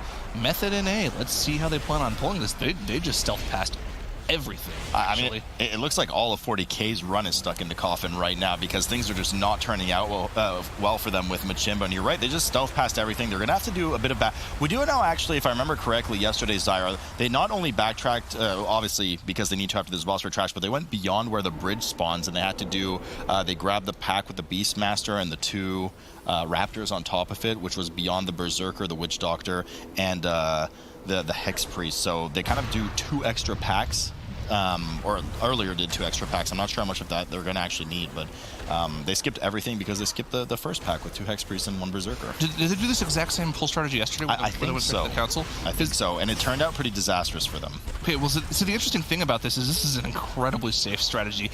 The world in which you go straight to the Council of Captains right after, but instead of doing any of the bridge trash. Council of Captains. Well, it's a council. Not the Council of Captains. Shiver me timber. The Council of Fallen Kings. I'm not exactly sure what the name of this boss is, but to be honest with you, but it's the nasty council boss in King's Rest, and they kind of could be captain. The hot butter boss. Sure. No more hot butter. Only that one pull in MOTHERLOAD is allowed to be the hot butter pull. Yeah, well, what this allows you to do is it opens up a checkpoint, right? So if you do have any particularly bad pulls coming up right afterwards, we talk about how dangerous the bridge trash is, you'll be able to release and come right back to the group because you're right there if they deal with the Berserkers. So they did deal with one of the Berserkers. I'd imagine they're probably going to deal with the second one either with... Nah, you don't want to... No, they don't. The problem with what you're saying is you're right. That is a safe strategy, but the meta issue of what you're saying is, why are you planning around dying? Why is there any strategy involved around a safety net of if we mess up or if something goes badly, right? I mean, you're right, it happens often, and why not have that comfort? But it is going to cause them backtracking, because if they do the exact same pull they did yesterday, I'm telling you, they're going to go past the the Beastmaster with the Hex Priest and the 1 Raptor that guards the bridge onto Shadow of Zul. They go an extra 2 packs beyond that because they need the percentage, because they skipped everything at the beginning of the bridge. Yeah, you're backtracking a little bit, but I like the play here. They know they're super far ahead in the dungeon, so why not go for the safe play? I agree. I think if you're neck and neck with right. the team, you have to go for what you're saying. You have to do it in the correct order. Otherwise, you're just wasting too much time backtracking. You're probably wasting another 20, 30 seconds just in travel time alone. So I 100% agree with you in terms of actual super speed effectiveness. But playing the dungeon, playing against the opponent and how the opponent's playing, I for sure like this play more than what they could do for their fastest route. No, you're absolutely right. And it gives them that comfort net, because 40K is so behind at this point, right? That have 2 full wipes plus the extra death because of the battle res and attempt to save from Rentari. I don't think they've even started Machimba, if I'm not mistaken. They're just finishing the final construct right now. It should put them to 66%. There it is. And now they're pulling Machimba. At this point, they might even commit Bloodlust to Machimba. I'm not really sure what 40K's strategy was. We know yesterday, for instance, Method NA committed their Bloodlust to Machimba, the other team that they played against, which was 40K actually. Yeah, it was 40K. 40K did commit their Bloodlust on the very first trash pack and nothing else. Remember, we were kind of like, oh, what are they saving it for? And they ended up using it on just the 2 Hex Priests with 1 Berserker. So maybe they'll even commit it here just to kind of get it out of the way and try to get one in at the end of the dungeon. Yeah, it's probably the best play, but the boss is at 76% and they haven't used the Bloodlust yet, so we'll keep an eye on how 40K plans on using that because, I mean, at this point, as 40K, you can't afford to make any more mistakes. I don't think you're even thinking about making sure you're using the Bloodlust for speed. You're probably making sure to use the Bloodlust so you don't wipe to anything else anymore, so it wouldn't surprise me to see them save that for the Berserker pull coming up right after this boss. It's just the safer play in general, especially on Fortified. But Method NA, they're on the final boss of the... no, I'm not going to say it. Of this council boss. I'm not going to call it what you called it. That word is banned from in my head. The Council of Captains? That's what I call it. You call it something else, which we're not going to say. It's only the Motherload pull. Method NA, yeah, Kali at 10%. No problems with this boss. Nothing scary whatsoever. Group didn't even drop low. No problems. No chance they'll wipe to this boss, and they've got their checkpoint for the rest of the dungeon. They got their checkpoint. HB boss goes down as they start moving up the stairs right now, and I think they're going to meld off this Berserker in the corner of the door frame here if they do it the same as yesterday. We'll see in just a moment. Shakib did indeed vanish there. JB and all of his allies have joined upstairs at the top. Shadow melds go off. No more Berserker, and now they're going to start backtracking along the bridge while 40K still battles with Machimba, the second boss of the dungeon at 28%. So Method NA is about a boss and a half plus, well, no bridge trash yet, but a boss and a half worth of dungeon progression ahead of 40K at this point, plus 50 seconds worth of deaths. Yeah, there's absolutely no way they'll tie to It's a good thing Nerf Tank can... No, he can't release because the Berserker's there in the way. So what kind of safety... But he did, and he's just going to bring the Berserker on top of it, else the rest of the group's going to fall. I think that was definitely a question of should we battle res here, and he's like, well, no, the Berserker's about to die, just pull the Berserker. That's probably what the plan is here, and they'll have to deal with that Berserker as well, unless they've got some secret way of pulling it back. They could also just toss a blind or a paralyze on it and keep it CC'd and then meld it off later whenever that meld comes off cooldown. They don't really necessarily have to deal with it, and I think we see the paralyze off in the corner there. That is a paralyzed debuff I see on the Berserker, so yeah, that's going to be the play. They'll just keep it CC'd in the corner. Yeah, so I mean, good heads up play, and also good heads up play from Shakib and the team, because Shakib got in the way of the Berserker that was still alive and took the bleed, and then Stone formed it off because he's the one dwarf in the group. So that was a nice heads up play to save what could have otherwise been a very disastrous situation. Here we go with the Bloodlust again, as predicted from 40K on just the 1 pack on the bridge. Not really sure it's worth on just 1 pack, but nonetheless they feel it's the best, and that is what they're doing as they cleave the rest of it down and will likely mass stealth pass. Rentari getting so low here from the bleed, explosive going off as well, and a quaking. He's having a lot of struggle with this 1 stack from the Berserker. Finally manages to get healed off. They've got a timing to here too. They have to pull that Emissary of the Tides before the Brute gets there, otherwise the Brute will social pull, and they just barely pull it right before the Brute gets there. That was really close. I mean, they pulled it probably a mere seconds before it came in. They were able to barely get it off though. JB just got dumpstered in the face there. I don't know, he got meleeed or something, either meleeed or frost shock from the Witch Doctor, but he just got killed immediately as he gets back in cat form and gets in there. But Nerf Tank, 2 stacks of the bleed already, goes down right away. They do have the battle res, but he releases right away and runs past the Berserker that's in the back. Shakib this time not having access to his stone form, gets the bleed, chunks down, procs his cheat death, and he goes down as well. Immediately releases. JB desperately getting his tranquility out on the rest of the group to try and stabilize the situation. This Berserker is causing havoc. And this makes sense, though. A lot of what their play here is this makes sense. They can opt to save their battle reses here. And then Light is going to die. He's going to release and come back too, because why not? Shakib's going to die again. Who cares? They saved the battle reses because they're going to be able to have those up for the Shadow Azul later on, which is way more dangerous than this trash technically should be. That being said, this is way Zire, they're literally corpse running at this point. This is way too many deaths to have to this small of a pull, but this is why going to Council was so safe for them. This would, if this happened without pulling the Council boss, they would have lost this dungeon. Yeah. No, you're absolutely right. And, you know, a bit of kind of side thought there for 40K with their Bloodlust on only the 1 pack. Their strategy is to kill the pack as quickly as possible before the Hulk gets there, the Brute gets there, so that they can pull the next pack. They don't want to combine the next pack on top of the ones they have, because there's 2 Hex Priests plus a Witch Doctor and an Emissary of Tides, and they don't think it's survivable. So it makes sense why they're using their Bloodlust there, to try and get that pull before the Brute, like you mentioned, but I really think maybe that Bloodlust could be more efficiently used elsewhere if they repath. Nonetheless, doesn't matter because, and you were kind of confused, and I am too. Why are they pulling the Brute here? I don't know. The whole point of this, well, they didn't pull any of the constructs, right? They might have to pull the Brute just to make their mob count, but that's the whole point of pulling the constructs. They're easier to deal with than the Brute. I mean, they're similar mob styles. They have a lot of HP. They provide area denial, but the thing is, the area denial for the constructs, you can still hit the constructs in the back while they're doing it. The Brute, you just got to run out. You can't deal with them at all. The only thing you can do is use like between the eyes or pistol shot as a rogue. Monk can't do anything. You can chi burst, but that's a cooldown that you're probably not going to have up most of the time when you're out of melee. So it's just not an efficient mob to deal with at all. And I think any strategy which these teams have to pull the Brute in is just inferior in general. Yeah, no, I do agree. I mean, it's a huge amount of damage. Really, the damage dump. It has a huge amount of health. It has AoE denial constantly, big enough that not even rogues can hit it with their talent. So, Method finally grinds with the rest of the trash here that they need on the bridge. They're at 96%. Of course, we know the remaining 3 point something or 4%. Not exactly sure the decimal value, but is this remaining Shadow of Zul here. So here they go. Latent Arcana has been channeled here by Yoda, and they look to kill this off as quickly as possible before things get too out of hand. They kind of start off on a negative note with a bit of clipping from a Quaking, but they don't have any time to waste right now. I'm kind of surprised to see them not commit their Bloodlust here because they've been playing so safe the entire part of the dungeon here. It would make sense to use their Bloodlust on this fortified Shadow of Zul. Just again, play for safety because they're kind of they've made almost, I want to say, the veteran play from a team like Method that's been around literally since the start of the MDI. It just seems like the safer play to use Bloodlust on Shadow of Zul. Now, of course, if Nerf doesn't go down, they made the right play, but it's definitely the safer play to use it.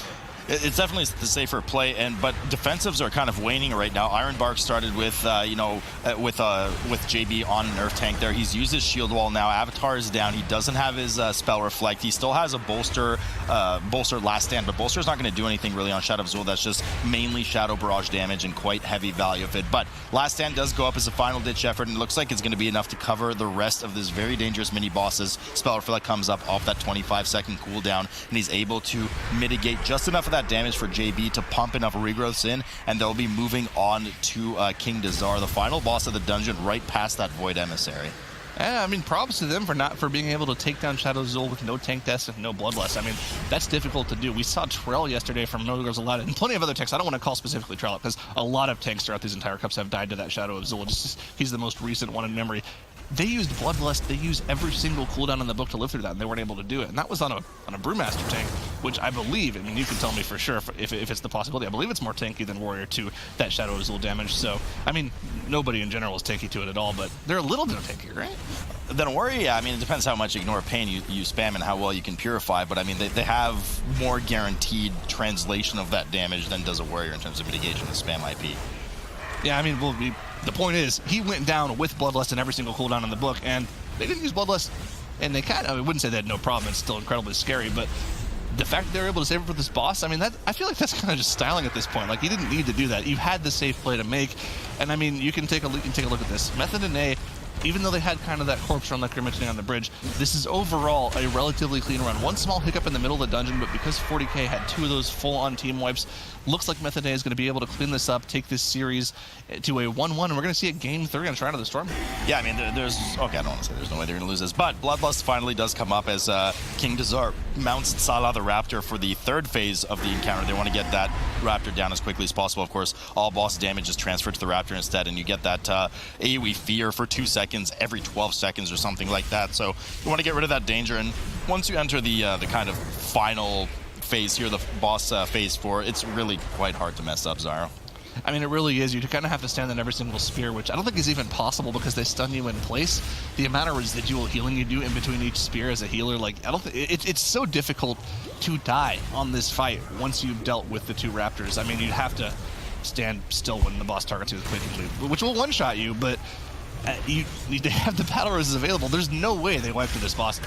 As Zyro attempts his cursing chant on the Method and A team, I just don't think it's going to be enough to finish them off. As Atal'Dazar hits 27%, shield wall comes up from Nerf just to deal with one of those barrages on top of him, the Blade Dance.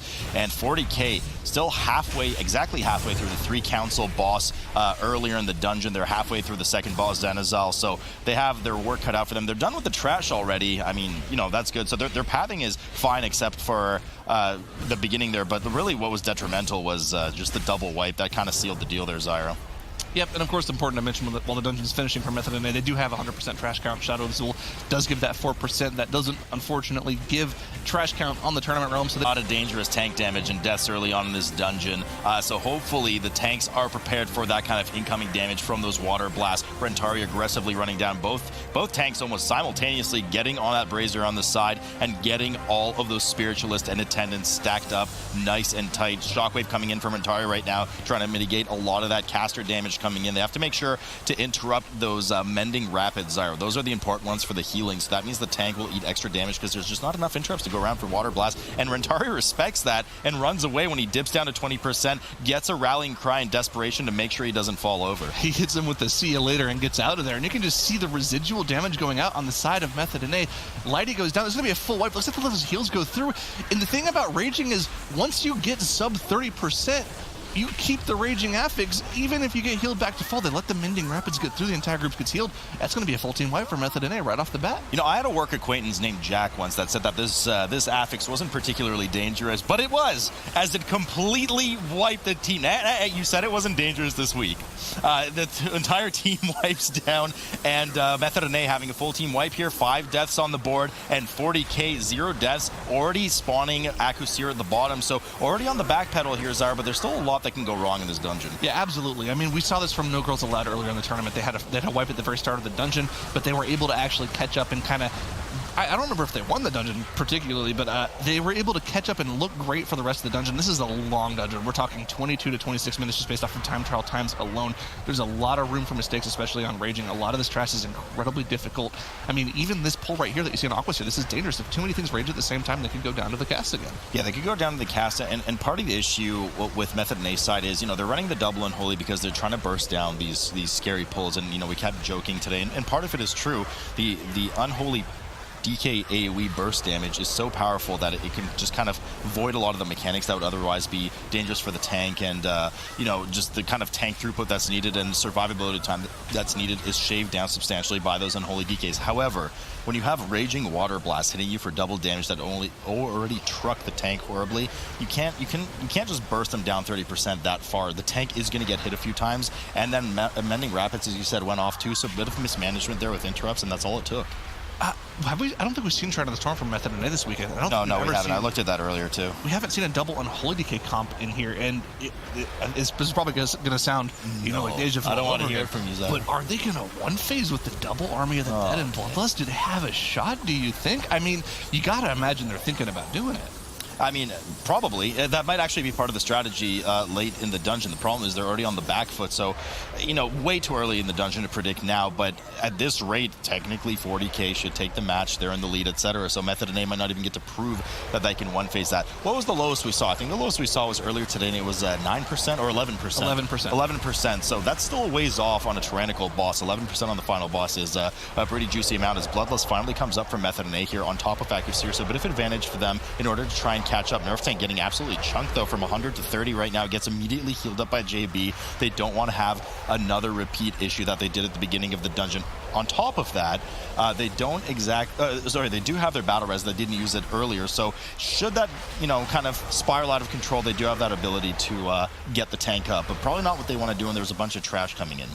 Absolutely. I mean, once again, the fact that they're able to pull off this double Unholy DK comp, we haven't seen how they pull this off. They could do some massive trash pulls that you can't do without the double Unholy DK that we haven't seen from another team, because I'm pretty sure this is the first time we've ever seen a double Unholy DK comp in Shroud of the Storm. So we'll have to see what running that enables. We always talk about with the double Unholy DK, this has enabled massive pulls from a whole bunch of different teams. So I'm actually kind of excited to see this. I am an Unholy DK fan, by the way. Really? Zyra, you're like a kid in a candy store right now, so it's nice to see you feel that way. And Heldis, of course, grabbed on top of the boss for Method NA. Now, what they have to watch out for is you already have a ton of damage, even in this Tyrannical Affix going out from Windspeaker Heldis. The last thing you want to do is pop him over to Enrage. Yes, JB can dispel it, but even just one tick of some of that Gale Force or Gale Winds coming in onto the group is just enough to take someone low. We saw how dangerous even one tick from, for instance, the Guardian Elemental was earlier in the series. I believe it was earlier today that ticked 60% of your health or something, so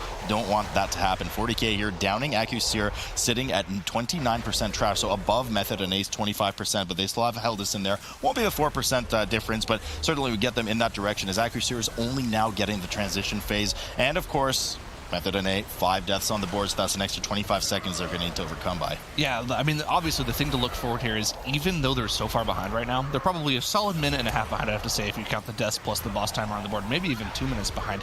The fact of the matter is, if they're able to one-phase the final boss, that'll save them about a minute in time on its own. So they definitely have enough room in this dungeon with the amount of trash pulls that are left in the dungeon, especially with the size of pulls that we know 40K pulls off. There's a lot that can possibly go wrong. They have a lot of shots in this dungeon to come back. They do indeed. 40K here, rather substantial pull down in Runecarver Soren's area, and I believe the team is actually sitting in that rune right now. Is Soren in there? Yeah, so Soren's right in there. He's at half health. Most of the trash is dead right now, and that rune, of course, provides a 70% damage reduction, not only for you, but for any enemy that stands within it. So that's why you see Rentari kind of sitting on the side and making sure that none of the mobs go in there, backpedaling Soren out before he starts his next channel of carved flesh, because you can't move him at that point. And the last thing you want to do is try to dump all of your damage into a mob that's taking 70% reduced damage. They do end up pulling the trash from outside as well, right in front of the Guardian Elemental Bridge, just to combine it with Runecarver Soren so that everybody can safely sit within that rune. Yeah, this is a super safe pull. I mean, we talk about dangerous pulls that 40K does. This isn't one of them. Having that damage reduction rune available to you for this entire pull pretty much negates any of the problems with this pull. On top of that, most of this trash doesn't really do too much residual group damage. There's no major interrupts. Like, you have to get to that Emissary of the Tides isn't a big deal. The only thing you have to look out for is you're not able to stun any of those whirling slams from the Iron Hole Apprentices, so you're going to have some area of denial, but that Emissary just barely went down, and Rentari knew the timing perfectly to get that stun off, so they were allowed to stay in for that. So just perfect execution from him on this pull right now. They don't have the rune available, but at the same time, there's not a whole lot that they have to deal with here to need the rune for.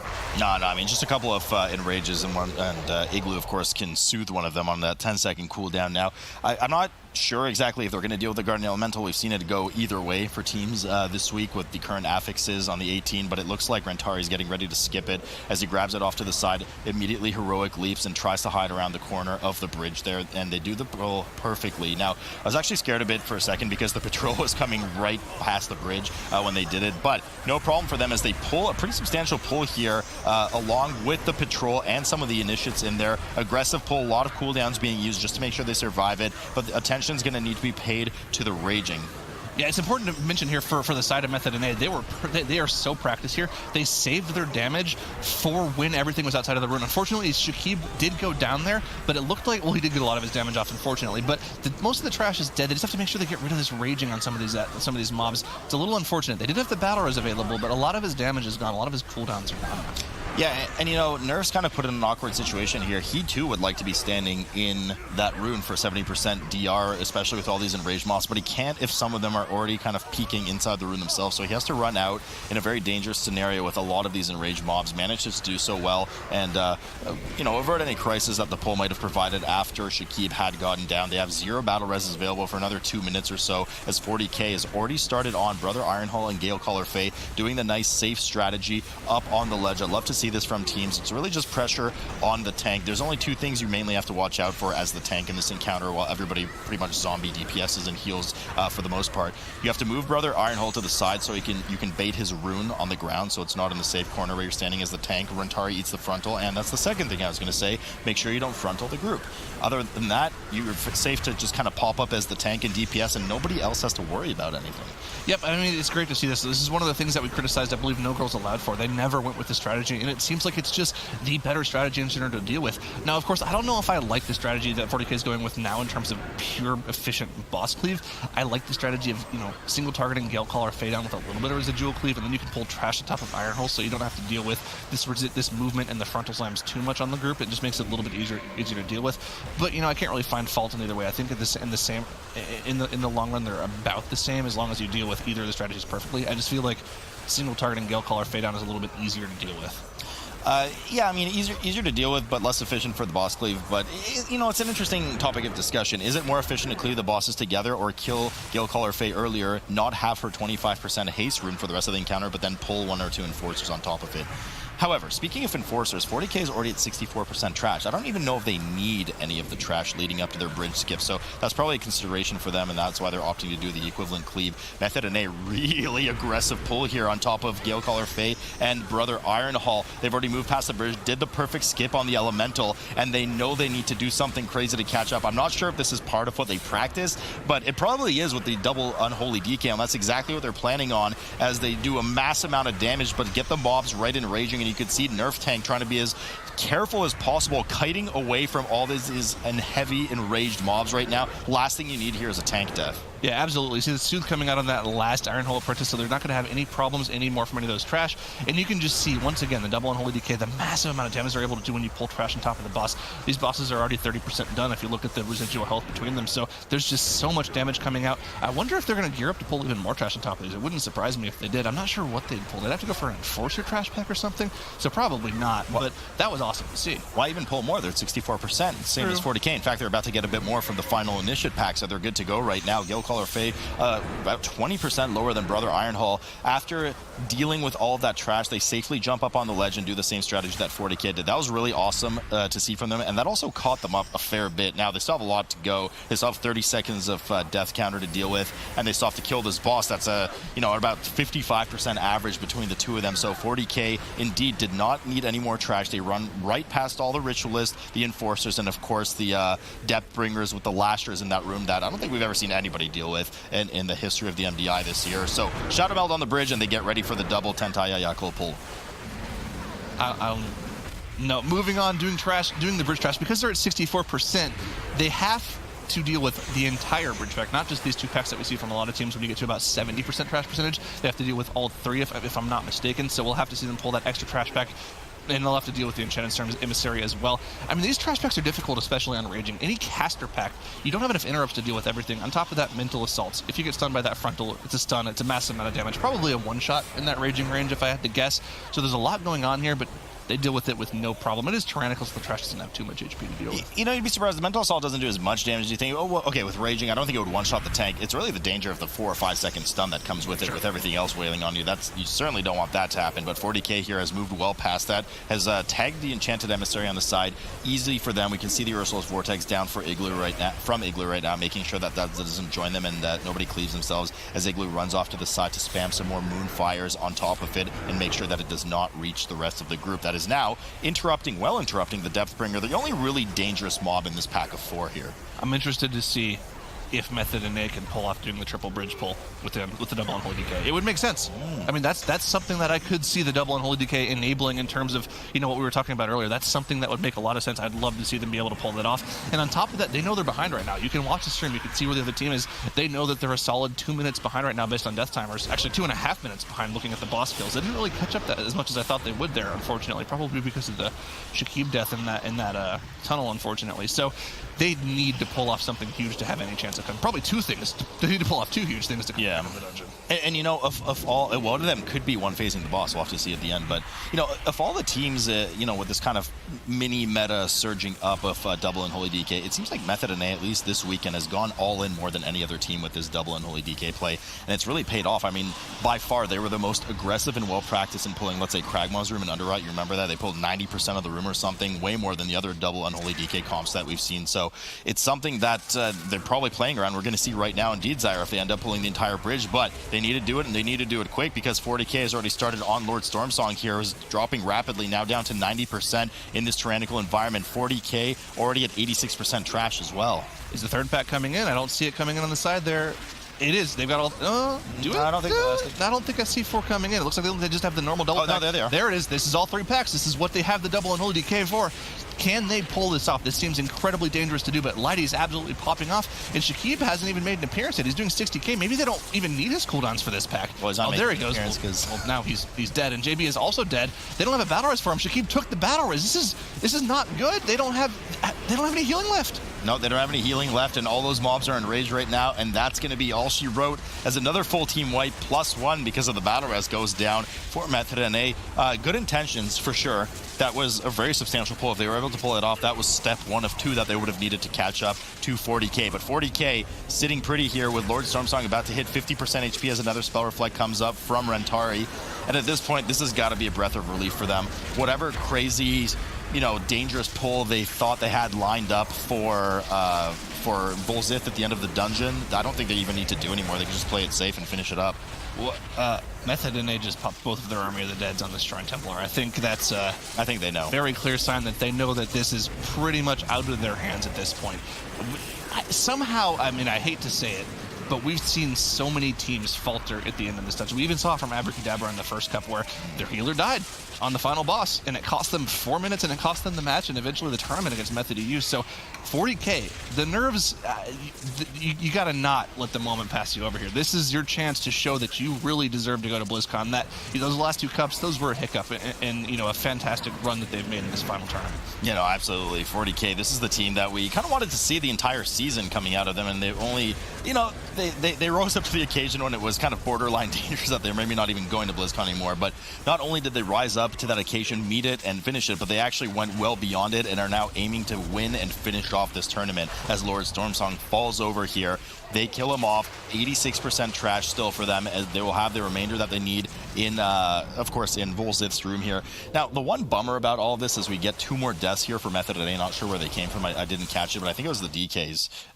Well, maybe it was the DKs nonetheless. The kind of bummer here, Zyra, is we're not going to get to see if MOTHERLOAD had the capability to one-shot Volzith with the double Unholy. Well, the thing is, I believe 40K was the team that got to 11% on their pulse. So, and on top of that, if I'm looking correctly, Igloo didn't proc his staff at any point in this instance yet, so he's been saving up those juicy Ishara staffs. He has once. He has one, so he's been saving them up for a while. It's just off cooldown now. Yeah. Well, I'm not sure how long. Do you know how long he's been saving them up for? Because he could have enough to one-shot the eels still. I don't remember, but he did proc his staff very early in the dungeon. Very early on. He probably has a decent amount of... does he really want to one-shot the eels? They need the eels as true. They need fuel and battery for the Unholy DKs. The real concern with last time they did this, so if they were the ones that got to 11%, I remember you guys, because I don't think I was on the desk, I remember you guys saying that it was because he was so scared of aggro because of the skittish environment that he kind of backed off and didn't really do his damage potential on the eels and on the boss. Yeah, that's definitely a possibility. I'd love to see them actually go for it here, just to kind of cap off the entire tournament to see a 1-phase on the 18 Tyrannical to see if they can pull it off. We're going to have to see if they're even going to plan on going for it, but how low they get Volzith in this first phase here. If they get it to that low 70%, they have a shot. If they have good RNG, we're talking about a 5 buff from Wolf Disco. And you're seeing they're actually setting up really properly to make sure that everything's stacked up for the Unholy DK to actually pop off, get those Festermite stacks, and transition it into single target damage. Let's see how low they get it here. Yeah, let's see how low Curry, unfortunately. Just a couple of stacks from the eels. No problem for them as Shield Wall comes up from Atari. He just gets a ton of those shadow damage over time dots accrued from the eels. Boss already to 80% just because of the Unholy DK power there. Lizelle doing a fair bit of damage on that Windwalker too. How low did they get it last time before they transitioned? 72. 72? Okay, so not as good of a pull this time as they get it to 75, but they do rush over and get ready to get this transition phase done quickly. Yeah, the real damage is going to come from Igloo here. Because I believe he only did about 50k last time on single target, and we've seen plenty of Resto Druids pop off and do something like 80k single target damage on this boss. So there's something to be said. There was damage left on the table for them. They could definitely do more to the boss. They might have just been playing it safe at that point. So I still want to see it. They still got a lot left to go. They got to deal with the trash. They got to make sure nobody dies still. Now, of course, they do have the battle res for Igloo. Even if he does go down, they've got 2 of them available. Like the worst case scenario, the only way they wipe to this boss is if Igloo and Curry die at the same time, which would have to be a complete freak occurrence for them. So, dude, I just want to see this 1-phase. I'm so hyped for it. I do too, but I just don't think if they only managed to get to 11%, yes, I understand Igloo didn't do damage. They only managed to get to 11%, and that's after they got the boss down to 72. Now it's at 75, and so they have to cover the 11% plus the missing 3 with just an extra 30k damage or 40k damage from Igloo. I don't know if that's going to happen unless he plays well around his staff after, which doesn't even have full stacks. But I won't be the bearer of bad news. I hope as well as you're sinking. Oh, Zyra's pouting. I'm sorry, Zyra. I hope we do see it as well. No lump of coal for you. Don't ruin my dream salute. Let's see. Here we go. Army of the Dead probably being channeled up for Curry right now. Hasn't started casting it just yet, which is interesting to see. There it is, Army Dead coming out for Curry right now. The Eels, I imagine, will be coming in pretty soon for them as well. I hope, but it looks like they're just going straight for boss damage. I don't see any Eels on the screen whatsoever, so interesting to see that. You know, you'd think that's a damage increase for the Unholy DK just from the... Okay, never mind. Not one phasing. Curry goes down, no Army of the Dead anymore. Not one phasing, there were no Eels, and on top of it, Igloo had popped his staff. I believe he did pop it on the boss, though. No, he didn't? Okay, so I thought he had popped it on the boss. I'm not sure where he ended up doing it, maybe on the trash, but either way, it's good that he did it before the Eels coming in. Zyro, I'm sorry. I know you're disappointed, but we still have a chance to see it in the East, and if not, then maybe at BlizzCon, because, of course, both of these teams will be making an appearance again at BlizzCon. Man, I'm disappointed right now. I wanted to see it. I wanted to see a shot. I mean, the thing is, they still got the boss to 25% with the death on the board at 75%. We've seen worse from teams when they had everyone alive, when they, you know, admittedly they probably weren't even going for it, but still a solid push from them, and really all they have to do, we said it before, they had the boss at 11% before. This isn't a layup. This is like a, you know, little hook shot from 10 feet out. This is something that you can easily get most of the time. There's nothing wrong with what's going on for Fourty K right now. And I mean, Method and A, you gotta kind of want more from them. I mean, I don't want to, you know, hit on them too badly, because they're probably going to feel awful after this one.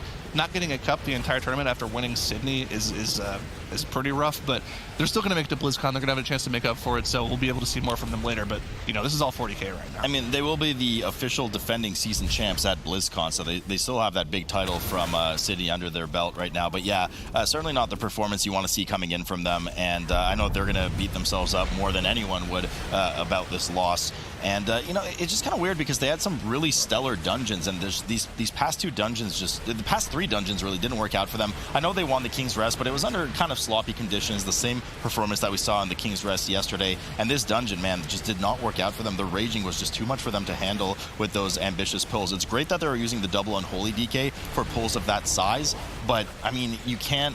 What are you going to do when four water blasts that are enraged hit the tank? Yeah, I mean, I'm not exactly sure. Now, 40K has dealt with the final boss of the dungeon. All they have left to do is deal with one or two paltry little eel packs, and they'll be taking the final Western Cup. That they will right here as the two eel packs come in. Rentari rounds it all up, and they're looking to finish this off and claim victory to the third and final season cup of the West Conference here in 2019. And they do that quite spectacularly, maybe to perhaps to some people. Run that 40K has had.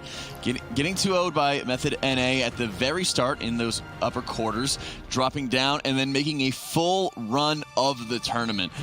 Taking down Method EU, taking down No Girls Allowed, Abrakeydabra, and then taking that grand final. Now, after they had beaten Method EU and they had completely secured their position, they were totally fine onto that one, but they kept going, and we kind of brought that up a little bit, Sloot, how, oh, okay, maybe they have a sigh of relief, maybe they're not going to be playing as hard, maybe they're not as well practiced for those grand final games, but that didn't stop them, locking them up for BlizzCon. But also, more significantly to note, there was a 10-point difference in the standing. So even though Abrakeydabra did end up finishing in third place, they did secure second seed off of that. And they were just 10 points away from Method NA. So in many cases, 40K's got to kind of thank, Abrakeedabra's got to kind of thank 40K onto that one. 40K can thank themselves as